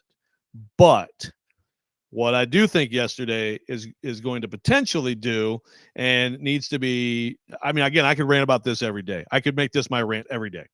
We could just do this and keep screaming about it and hope that somehow it makes a difference. This is going to absolutely embolden we need to get 4 automatic bids in the future, right? Which is a complete crock of BS. And if you want to talk about a league that already, by the way, only plays 8 conference games, which is soft, if that's really where we're going, we're going to try to get, and the Big Ten will too. So the Big Ten and SEC both get 4. Absolutely. That means you don't believe in yourself. That means you don't believe you are good enough. You don't think it means more. It thinks that you just think that because you have more money that you can just game the system to your benefit. And that is the definition of soft. So I hope we don't go down that road, but that is the realistic response, not some change and pivot and scheduling where all of a sudden they're not going to play any teams from another league. And frankly, you could look at Alabama or you could look at Georgia and say, again, they didn't choose their conference schedule, but I think Georgia got rewarded for a good schedule. And Georgia beating Clemson and bombing Clemson was something that worked in their favor. So you could cut this both ways to where, okay, well, if you do lose to Vanderbilt again, if you do lose to a 6-6 Oklahoma again, and then you have nothing to speak of in your non-league, you're sure as hell not getting in the playoff with that resume. Yeah, I mean, that's the one part of this that I don't really understand. Like Alabama's, Saban, after the playoff bracket was filled yesterday, immediately started in on this. And I was like, okay, well, they lost to Vanderbilt, Tennessee, and Oklahoma. All those games are in the conference. So if you just win one more of those games, I mean, look, Alabama's in the playoff if they don't get waxed by Oklahoma. That's the bottom line. Like if they don't get destroyed by Oklahoma in the second to last week of the year, they're in there. I mean, that's what it is. With a good seed. With a good seed. I mean, what were they, 7th before that game? I think they're in the 7th spot. So they're hosting a game. Yeah. So that's what it kind of comes down to. So I didn't really understand that part of it yesterday. One thing that I think needs to be addressed, and look, I guess I'll wait a little bit to see how it plays out. Who knows? Maybe Penn State takes down SMU and Boise State bombs them. We'll see. But like the idea, like the automatic seeding stuff where your 4 highest ranked conference champions automatically get the bye, like it's a joke. It's a joke. And like I said, Penn State has 100% an easier path in the college football playoff right now than Oregon does. That should not be the case for the number 1 overall seed. No, I agree. I think that seeding, this is where it's like, I like that this gives the conference title games, if we're going to continue to have them, it gives them real stakes, right? But I agree. Like, you should be able to seed the field. I mean, again, I know basketball and football, that you can't have a complete 1-for-1. There are some things that aren't going to translate, but in basketball, you get automatic bids for winning your conference title, and then you just seed the field. Yeah. So you could lose in the first round of your conference tournament in the SEC. Which, by the way, SEC basketball, holy crap, is it amazing. But anyway, Tennessee's going to be number 1 today. But you could lose in the first round, whoever. It could be a bid thief, but you're still going to be a 1 seed because that's what your resume is. I do think that's a pretty quick adjustment that needs to be made here. Corey Curtis from News 2 will be with us coming up next. We'll get his thoughts on the Titans' 10-6 loss to the Jacksonville Jaguars yesterday. This is Robby and Rexrode, 102.5, 106.3 The Game.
Final hour, Robby and Rexrode, 102.5, 106.3 The Game. Robby Stanley, Joe Rexrode, Nick Keyser, intern Robert here with you on this Monday morning. Titans lose 10-6 to the lowly Jacksonville Jaguars yesterday at Nissan Stadium. To help us talk more about that, we go to our 102.5 The Game phone line, driven by WilsonCountyHyundai.com, and welcome in our friend Corey Curtis from News 2. Corey, good morning. How are you?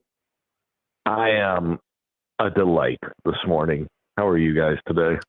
We're good. You're a delight even after watching that football game yesterday, 10-6 at that stadium. You know, I hate to say this because it's reality.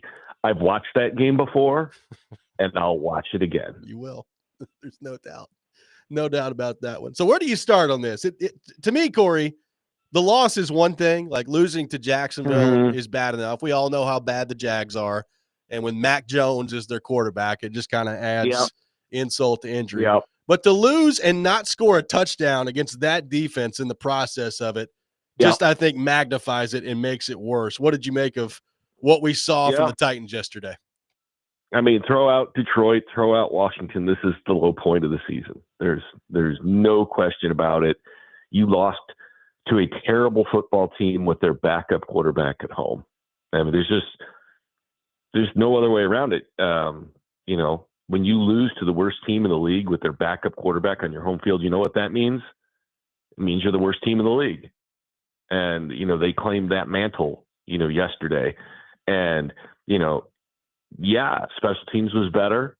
The defense was really good most of the day. And I'm going to be picky here, and it's wrong of me, and I know, but we've seen this all year where the defense is good, but then can't get the stop when they absolutely need it. I mean, the Jags went right down the field to score the game-winning touchdown. I mean, just like a sieve when it came down to it. You know, if you hold them to 3 points there, and again, it's Mac Jones, you know, you're still at 6-6. I mean, I know what Brian Callahan is saying, but you are running the ball very efficiently in this game. If you know you're going for it on fourth down, I just do not understand not running it on third down and then fourth down when you know you've been running it well all day. And the thing I get back to on that subject is who's the best player on your offense? I don't think there's any question the answer to this question. It's Pollard. Easily. That's right. Give him the ball. I mean, they had a 3rd and 1, I think, that was at midfield, and there was nothing there, and he ended up getting like 4 yards out of it. I mean, give him the ball. Give your best player the ball. All right. Yeah, I know you want Will to throw the ball. I know you want your receivers to get the ball. I know you think you can win one-on-one matchups with Chig and Nick Van Adt out there. But you know what? They are not your best players. Give your best player the ball. Go get the 6 points. You know what? If you run to a wall on 4th and 1 and don't get in, people are upset that your offensive line didn't get it done. But nobody is arguing with that. And this is me rambling endlessly. So what's next? Well, what is this? We were talking with PK earlier about the 2 week, you know, you get all the feel goods and tears, and, you know, you beat Houston and then you have these 2 performances back to back afterward. What does that say, I guess, big picture right now about the Tennessee Titans? Well, you know, I think, Joe, that's one of the really disappointing parts is that you thought they were trending in the right direction. You know, you had good performances.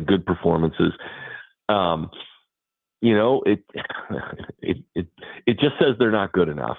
I mean, that's what it says. Then whether it be players or depth or coaching or play call, whatever you want to say, none of it's good enough right now. Are they ready to play? I don't know. I thought they lacked aggressiveness yesterday. Not necessarily the way the guys played. You know, they come out and they hit, and they play hard. But I just thought, like, they didn't come out offensively. You know, yes, they ran the football, but they didn't come out attacking a defense that gives up 270 passing yards a game.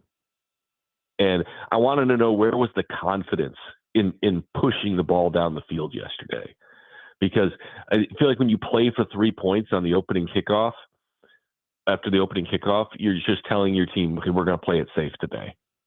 And, when you play it safe, you set yourself up for these scenarios. Now, I know you can say, well, we didn't play it safe. We went for it, on fourth down. I understand that. But, at that point, you're still not taking shots. I don't know how many of the passes were play action, but they seem to be primed for taking some play action shots down the field in this game. And I know that they tried to take a shot late and got Levis killed, but I just thought as a whole, they didn't go after that defense like they should have. And I thought that sent a message to the team. So, Corey, I realize we're talking about a second-year front office here and a first-year head coach, but it's also National Football League, and they're 3-10, and you just lost in that fashion yesterday. So my question to you is, where do you think things stand right now on the Rand Carthon, Brian Callahan, Chad Brinker front in terms of what their futures look like here with the Titans and the decisions that Amy Adams-Strunk, who was on hand to watch that masterpiece yesterday, has to make moving forward? Well, she's at every game, so let's not confuse that. Yeah. All right. She's at every game. So it's not like it was a special occasion that she was there. She has to be disappointed. She spent a lot of money on this football team. She has to. I mean, there are rules regarding the amount of money you have to spend. But, she sees the stands. She hears the boos. It's not what she's paying for. And I know something with players. I mean, with the people that are assembling everything, she's paying them to put together a winning product for her. And, when it's not coming together, look, you're playing without Lloyd Cushenberry. You're playing without L'Jarius Sneed. You've traded away DeAndre Hopkins. Your middle linebackers are all gone. But, like you said, this is the National Football League. Every team has issues. Every team misses people. There's no injury outside of, like, if you're down to your third quarterback, whatever, that excuses scoring 6 points against Jacksonville. And I think I probably give more leeway on this subject than a lot of other people because I like sample size and don't always know if sample size is big enough. But when you only score 6 points against Jacksonville, I think that brings a red flag. And you just go, okay, wait a minute. I got to take a step back and I got to look back at this thing. What's going on here? And, do I trust everything that's happening? And I think this kind of gives, the loss at Washington, you made catastrophic mistakes, or players did, that led to a disaster. You got off the deck and you made some plays, and it still became kind of a game. This is just ugly. This is like walking on the field and vomiting at the 50-yard line and waving to the fans and saying, see you tomorrow. I mean, this has to give you cause for pause and to look at it. And I'm not saying everybody needs to be fired, everybody needs to go. And that very well may be the case. If that's the way you feel, I really can't, make a definitive case to tell you that you're wrong. But I think it does give you definite cause for pause to reanalyze the situation and say, okay, what's going on here? Yeah, I mean, it's interesting because we know the roster flaws, right? I mean, those aren't changing. So this is really what we're seeing now is we're judging the coaching staff. We already know the roster is bad, right? So, but because this is the first time it's been brought up. Someone on the text line today was like, what about firing Callahan? Just firing Callahan. I'm like, that's something that I had not considered. I mean, again, it's a first-year coach with a bad roster, but I mean, I think that when you're this bad, you have to at least you have to allow for the possibility, and also when you're this bad and this owner has been so rash in recent years, you have to allow for the possibility. But what do you on that front, Corey, then how important are these last few games? I mean, again, I think they're more about the coaches now. We know the roster's an issue, but do you think these last few games could be, could sway things for the whole bunch? Well, I mean, look, I think you got to see the way the team plays down the stretch. As far as do they show up ready, or do they still believe in what the coaches are telling them? I mean, that's important.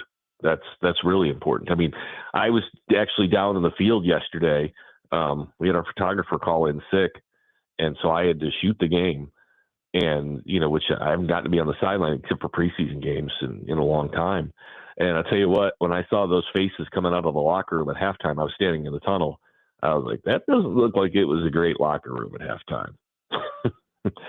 There was not a word being said, and there was a lot of expressionless faces going on in the field. And I don't know if they got yelled at. I don't know if it was disbelief. I don't know if they were disappointed in themselves. I don't know. I'm not trying to characterize it as anything other than they didn't look jacked up and excited to come out and play the second half. They looked like man, this is not great. Yeah. And so I think how they do finish is important, because you've got to be able to lead men moving forward. And how does he do that? This is the job. This is the job. You remember when Jeff Fisher famously went 0-6 with the 59-0 loss at New England, and we all thought he was done and this team was going to go 2-14 or whatever, and they wound up. Did they go 7-9 that year? I believe they did. Yes, they've been 8-8. I think it was 8-8. Yeah, that's the job. That's the job. Figure out a way. And he's young, and he's a new head coach. He's incredibly likable, incredibly nice man. I think he's incredibly well prepared. But there are aspects of leadership and leading and coaching that I think only come with experience. And you have to pull people through this. I mean, look at Dan Campbell. There's another one. You have to think they were having these same conversations in Detroit during the first year and during the second year. What was their record to start the second year under Dan Campbell? I think 1-6. Yeah, and they get the vote of confidence from the owner.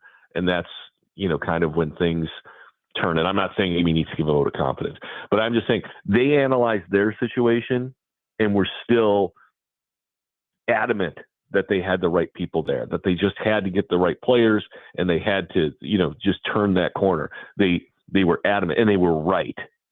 And so, that's, I say that's the job for Callie. Now, this is the job for Amy. Are you right in your convictions with the people that you have? And that's going to be the big test. Is she right? Is she not right? And then what decision does she make? It's tough because she's still paying Vrabel and Robinson a lot of money, and the thought of paying those guys money and then all these guys money. And look, I know these people are rich, but that's a lot of money. And then you've got to field a whole new staff. Okay. So I think that goes into the decision-making as well. Corey, good stuff as always, buddy. Appreciate you taking time to be with us this morning to discuss that debacle yesterday, and we will talk to you next week. I'm not done. You're not done, huh? Bears are an atrocity. Yeah, they are. Number one. And I'm going to make this short and sweet. When you lose 3 games, and one of them is to Vanderbilt, you don't get to complain about missing the playoffs. I'm sorry. Wow. And by the way, you got boat raced by a terrible Oklahoma team. So instead of taking your normal shots at Duval, who was victorious yesterday, you're switching to Alabama. Congratulations. Congratulations. I was thinking about that. For any Jacksonville fan who wants to give me grief, go right ahead. Congratulations. You won a football game. You're still awful, but you won a football game, and it's fantastic. And you can't wait to see next year when you go 4-13. Thank you, Corey. There you go. We appreciate Duval. it. That's right. Duval. And by the way, I saw Moana 2, and it's very good, and I recommend it to everyone. Oh, good. We'll have to go check that out. Corey Curtis from News 2 joins us every Monday morning at 8 o'clock here on the program. We'll take your thoughts on the Titans, 615-737-1025, our phone number.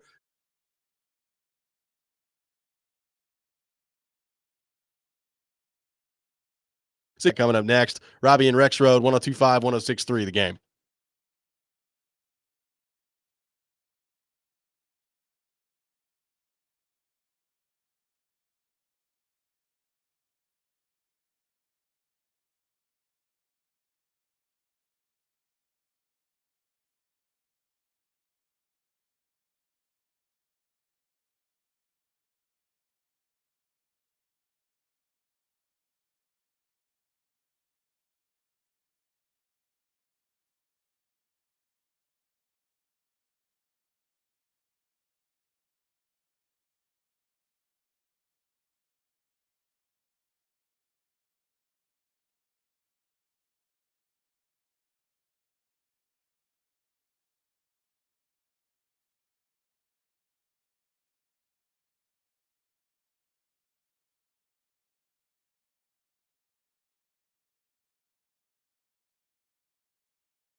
Nashville's best deal this week, 312 Pizza Company in Germantown. 312 Pizza Company serves the best pizza in town, as well as Chicago-style eats like Chicago dogs, Italian beef sandwiches, and more.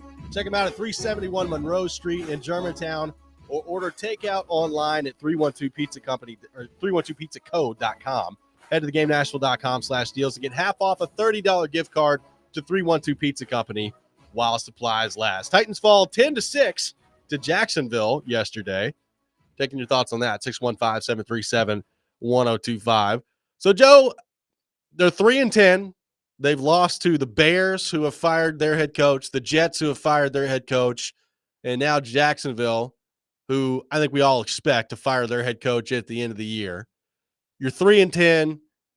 You're going to finish somewhere in the top 10 as it relates to draft positioning moving forward. You got one more game with Jacksonville coming up, Indianapolis, Cincinnati. So they do have some winnable games coming up here. But how does a game like yesterday, and really the last 2 weeks in the aftermath of the Houston win, you get destroyed by Washington, you fail to score a touchdown against an abysmal Jacksonville team who was playing their backup quarterback. You lose both of them. How do you think that influences the Carthon, Brinker, Brian Callahan discussion where things currently stand today with this team at 3-10? Yeah. Well, I think any poor performance hurts, and I guess any good performance helps. But I mean, I have no way of quantifying. I do want to quickly clarify, Robbie, because PK is blowing me up. When I said last segment, we were talking to Corey, when I said fire Callahan by himself, what I meant by that was not PK took that as fire him and not his coaches. What I mean by that is someone asked about basically Callahan fired while the front office stays in, which is hard for me to buy as a possibility. I suppose anything's possible, but to me, it would be more likely front office gone, new GM can decide on the coach, or full clean house and start over then. Front office is fine, coach fired. Look, it's a bad roster. It's a bad team. So, like I said earlier, we know that it's a bad roster. Like, we know that they didn't address the offensive line enough. We know that they made the trade for L'Jarius Sneed, and he has not been healthy. By the way, how about Chidobe Awuzie with the pick yesterday? Comes right excited. In, and there you go. At least the guy make some plays. He got on the field, but again, I just feel like once you get into the season, and this deep into the season, right? Like, you basically understand the mistakes that were made from a front office perspective. And although Levis is still sort of the big question there, but it's more about weekly what you're seeing from the coaches. And again, I think some weeks it has been good. 2 weeks ago, it was good, no question. Yesterday, it was bad, no question. So I think this is a very important last month for Brian Callahan. I do. I don't know. I still would be surprised if the decision was made to fire him after one season. To me, in the NFL, as quickly as things go, everything's accelerated. 10 years or shorter, quarterback opportunities happen faster and end faster. It's still pretty extreme to fire a coach after 1 year unless you got some egregious malpractice going on, right? I would agree. I would think. Yesterday's pretty big red flag. I mean, yesterday was bad. No doubt. Yesterday's pretty big red flag. Like, to come out with that performance against that team at home is a huge problem. And one thing that I think is going to be really interesting to watch down the stretch here, Joe, like, can Brian Callahan get this group to play down the stretch? I mean, they're, one thing we've not mentioned today, they're officially now eliminated from playoff contention. So breaking news there, if you were waiting for that. The season, for all intents and purposes, is over. Now, guys are playing for jobs, so I get all that. But, like, what does the motivation look like from this group? Like, can Brian Callahan get this group to continue to play down the stretch here and play, to whatever their highest level is? Can he reach that? Can he get them motivated? That's part of the job as being a head coach here. So I'm generally with you. Like, it's outside of just egregious stuff. It's hard for me to envision firing the head coach after 1 year. But yesterday's pretty big red flag. And if they end up 4-13 or whatever it is at the end of the year, and they're this bad, I'm not taking anything off the table with this owner. Yeah, I think because I do agree in terms of, I think the Titans have come out to play. It's just there's been different issues. Again, the defense just gets punked last week, and then yesterday against, we can all admit, a very bad offense. The defense is fine, does give up that one drive, which is how you lost, but overall good, played well, played hard, all that stuff. And the offense is terrible. So it's like different things, different weeks. I mean, to me, I'd look at the whole thing and say, I could definitely criticize Brian Callahan for taking this job. I do wonder. Yeah. I do wonder if at times he looks and says, "See, this is why it is just because there's an open NFL head coaching job doesn't mean you should always take it." Because look, Levis, while he has gotten better, and I generally agree with PK, like yesterday was not a day where Levis helped you. No. Levis did not help your cause. Levis could have played better, had to play better, and so you're sort of right. I mean, you signed up to coach him. You said a lot of great things about him, and you need him to play well in this last month to give you a chance in some of these games, and try to win one or two of them. So I'm not taking anything off the table either. I do think that the conversation still, even though right now we're getting more information on the coaches, the conversation still starts in the front office. I would agree. 615-737-1025, our phone number. We'll take your thoughts on the Titans' loss to Jacksonville 10-6 yesterday. Just an abysmal performance. More on that coming up next. Robby and Rexrode, 1025-1063, The Game.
Welcome back in, Robby and Rexrode, 102.5-106.3 The Game. Taking your thoughts on our phone and text lines driven by WilsonCountyHyundai.com. Titans lose 10-6 to Jacksonville. Let's head back to our 102.5 The Game phone line and welcome in Adam in Portland. Adam, good morning. Thanks for calling in. Hey, Robby, man. Hey, I know it's bad right now, but I feel like it's going to get so much worse. Like, this is not the basement for this team at all, because we still have not only did Jacksonville beat you, I feel like we're probably going to slip up and win one of these last games that we probably shouldn't win and kick us to like another position where we're going to be picking a player that's not the best player in the draft, which sucks. But like this team, if you look at it, dude, they're not too. I hear people say if we had a guard and a right tackle, we're like 15 players away because our depth sucks. We have so many players who we're counting on as like Chig, for instance. Like he has a couple of catches and people's like, okay, we got a tight end. We really don't. Like he's so bottom level of the league tight end that it's not even funny, dude. Like we're making excuses for everybody. I don't understand why we're making excuses for everybody, but I keep hearing it over and over again. It's ridiculous, dude. I don't think you should fire the coach. I've been so bipolar this season when it comes to that. But I think him and Levis should be the factors that move forward next year with everybody else's positions up. I know Latham's digressed like crazy, which is wild. I think he's watching Nicholas Petit and doing what he's doing, which sucks. I think they should be separated in practice. But I think as far as the team as a whole, I think they got so many places that they're going to have to swap out in the offseason. It's going to be a big offseason. Yep. Thanks for the call, Adam. I mean, a lot of people bringing up this question right now on the text line, Joe. What has Callahan done this year to prove that he's got this team in terms of just the way that they've played, that he's doing a good job as a coach? I mean, they're 3-10. So the bottom line is in the NFL, your record is what it is. And that's how you're judged in the NFL. You know, yesterday was one of those games where I was like, how was it this bad? Like against the team that you're playing with Mac Jones as the opposing quarterback. How was it this bad? How did you manage not to score a touchdown against that team? That yesterday was a red flag performance. And when you combine it with just the litany of mistakes that we saw against Washington the week before, I agree with you. Like, this is a big final month for Brian Callahan. Like, you got to show some competence here and get this team ready to play at a much higher level than they played the last 2 weeks. The last 2 weeks, after what they did against Houston. And again, there were plenty of mistakes in the Houston game too that I'm not just going to gloss over. But the last 2 weeks have been incredibly discouraging. And I think PK is right from what he said earlier in the show. Like, it basically eliminates all progress that you thought you were making. Yeah, I think what we have here, the text line today, if I could sum it up, it's just 3 different ideas. And it's just all however you want to divvy up this blame pie.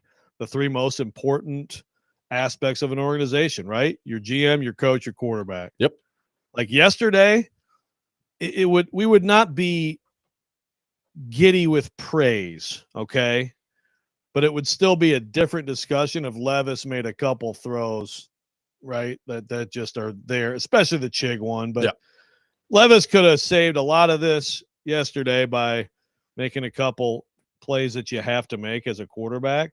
And because he didn't, that's not the only reason, of course, that they scored 6 freaking points against the god-awful Jacksonville Jaguars. But even a 9-6 win or 13-10 win or whatever, at least it's not, then the pitching would just be back to the draft position, right? Yeah. But today it is very, like, some people who are like, this is Levis and they're, he's dragging Callahan down. Some Callahan complete fraud. And I'm going to raise my hand and say, let's remember that Levis and Callahan are trying to do their jobs surrounded by a lot of real issues with this roster. It's a heck of a discussion on the blame pie. They all deserve healthy pieces, but I mean, I think so if you're Amy Adams Strunk, you have to figure that out. And also you have to, as someone has pointed out, we probably don't bring this up enough. You have to make sure you're okay continuing to pay people to not work for you. Yep. Because John Robinson's getting a nice fat check still. Mike Vrabel's getting a fat check this year. I mean, that'll change for him next year. He'll be a head coach somewhere. So Amy Adams Strunk can be like, yeah, you know what? I was wrong. I'm going to admit that I have no clue, and I'm going to pay all these people to not work for me moving forward. Let's do it. I mean, I still have my doubts that this is going to happen. I said it a couple weeks ago. That's the biggest reason why I think it won't. Like if you're asking me to list reasons why everybody's back next year, that's reason number one for me. It's because I don't think that she wants to pay additional people to not work for her anymore. Now, then the question becomes, is that an acceptable reason? Like, it's her team, it's her money, so ultimately it's her decision. But like, if you're a Titans fan, that's a hard sell. Like, if you believe that these people are not the people that are going to do the job properly, that's a tough sell to your fan base of, yeah, I don't really want to pay other people to not do this job anymore and then go hire more people. And on top of that, to stack up the money pile that I'm just throwing out there. But I still, like, I think it's a real thing at the end of the year that she's going to wrestle with. Even if she feels like that she's leaning towards the direction of firing somebody, when you look at it, you're like, okay, so I'm paying John Robinson. If I fire Rand Carthon, I'll be paying Rand Carthon. And let's say she wants to get rid of the whole thing. You fire Brian Callahan too. It's a lot of people to be paying to not coach and or manage your football team. Yeah, she's in quite a spot here. Let me tell you. And yeah, obviously, if it comes down to that, and I think you're probably right. I mean, that's certainly high on the list of like, God. I mean, again, after she spent a lot of money in the last offseason, they spent, they spent in free agency, and it hasn't paid off at all. Of course, she's not gonna. That'd be great if she, did one of the interviews with Mike Heath. Like, yeah, guys, I'm just too much money. I'm sorry. Like, we believe in these guys because I'd rather they work for me and get my money than not work for me.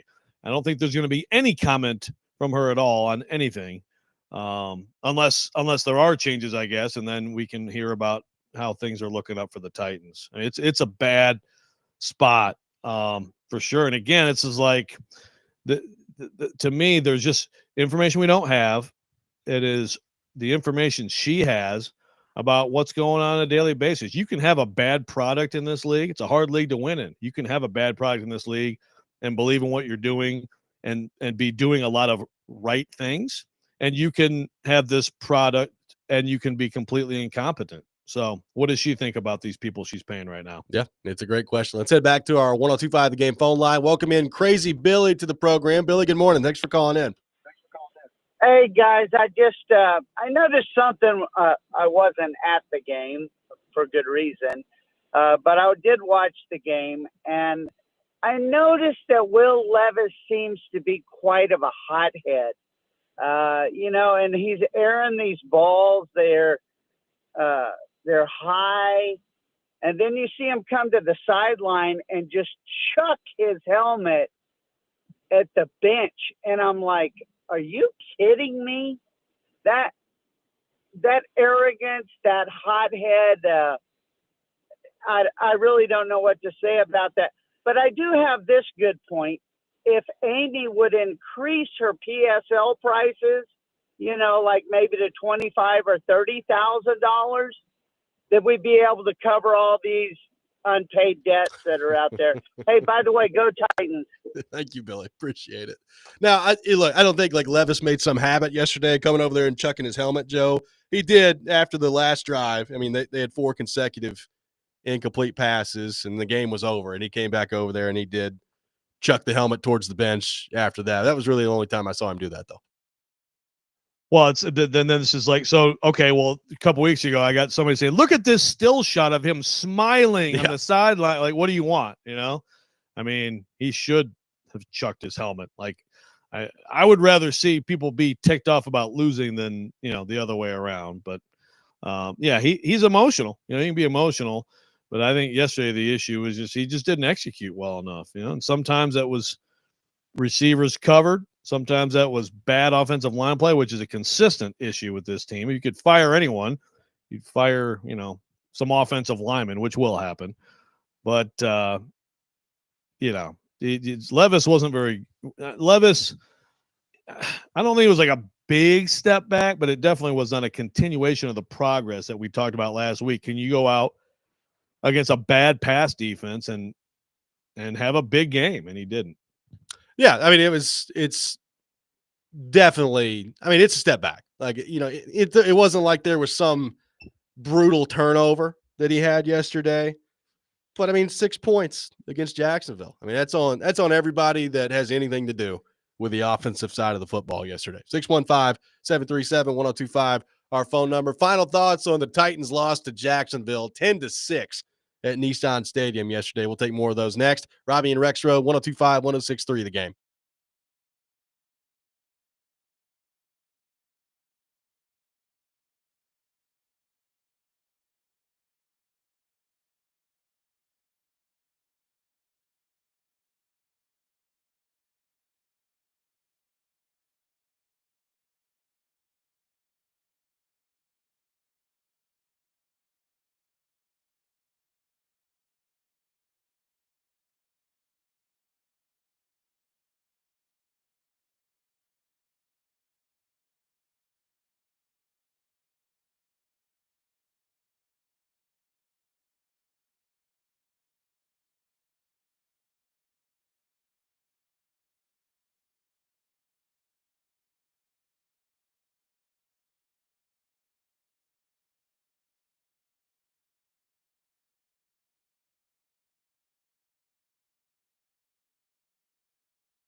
Tune in to Chasing Big Joe today from 9 to 11 for your chance to qualify to win a pair of tickets in the all-inclusive Eurostone Club at Bridgestone Arena and see Brett Eldridge live on Friday, December 20th.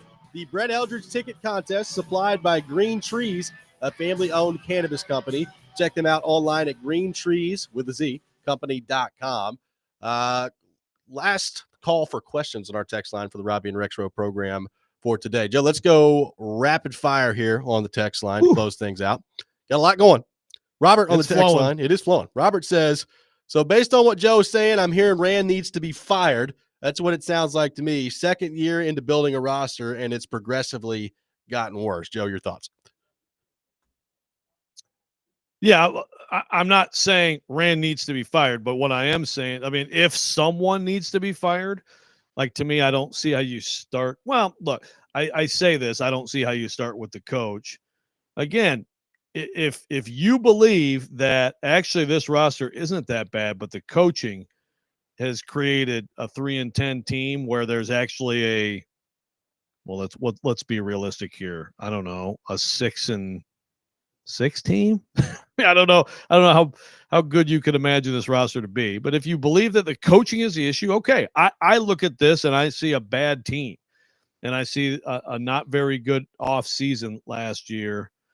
Even if some of the draft picks work out well, the free agency period was bad. So if someone needs to be fired, in general, when I hire people, I'm paying other people, and I'm paying these people a huge amount of money to do a job. First of all, I fired these last people because I think that I must believe they've run the franchise into the ground, right? I know a lot of Titans fans are like, Rabel, I'm so sorry. But that's what I must think if I did that, right? You would think. So if I think that, then I shouldn't have expected this team to go 11-6. Like, you should expect some time to fix things. It's year one for the coach. It's year two for the front office. So, I mean, that's how I would look at it.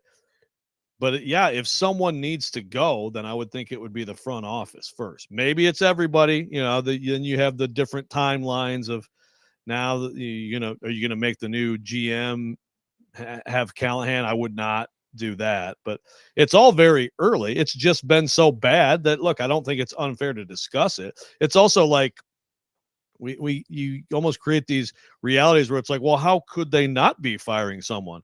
Well, I mean, it's not outrageous to not fire someone this year. I believe that.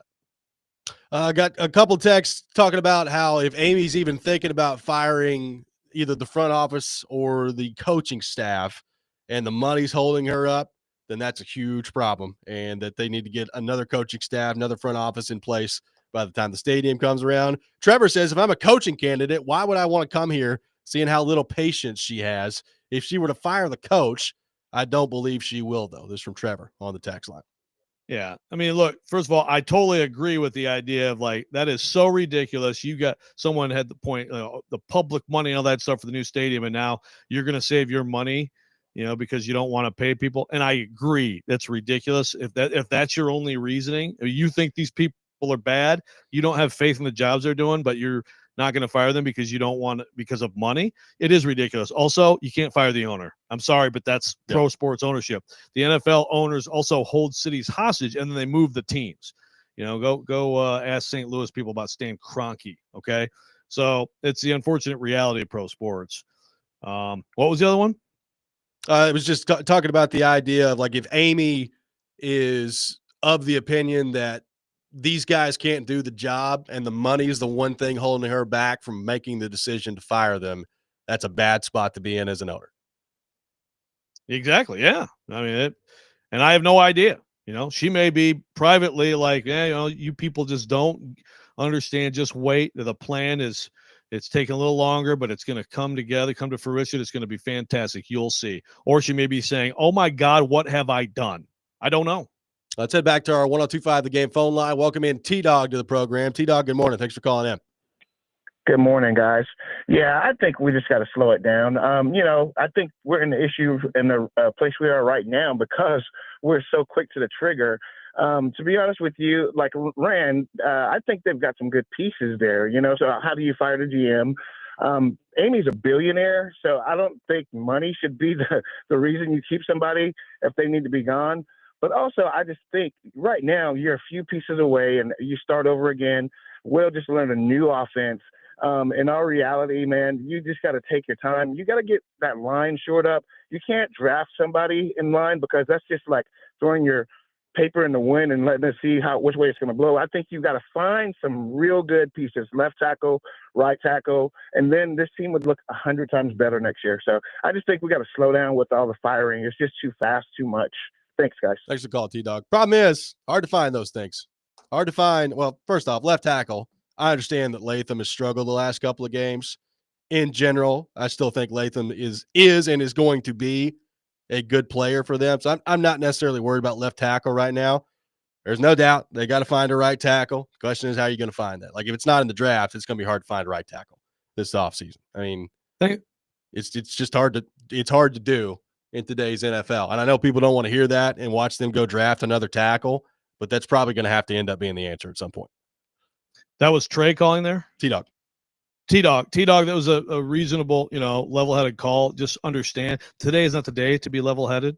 Today is the day after 10-6 loss to Jags. Today is the day for people who want to fire everybody to have their voice. Now, on Thursday, we'll get back to talking ourselves into everything's fine. Well, look, we got a lot to discuss on the front office part of this, the head coaching part of this all week long here on the program. Shout out to Robert, intern Robert, our last day with us here on the program, graduating in 5 days. Robert has done an outstanding job. Good job, Robert. Absolutely. That's going to do it for us today. We'll have you covered all day long here on 102.5, 106.3 The Game. Titans lose 10-6 to Jacksonville.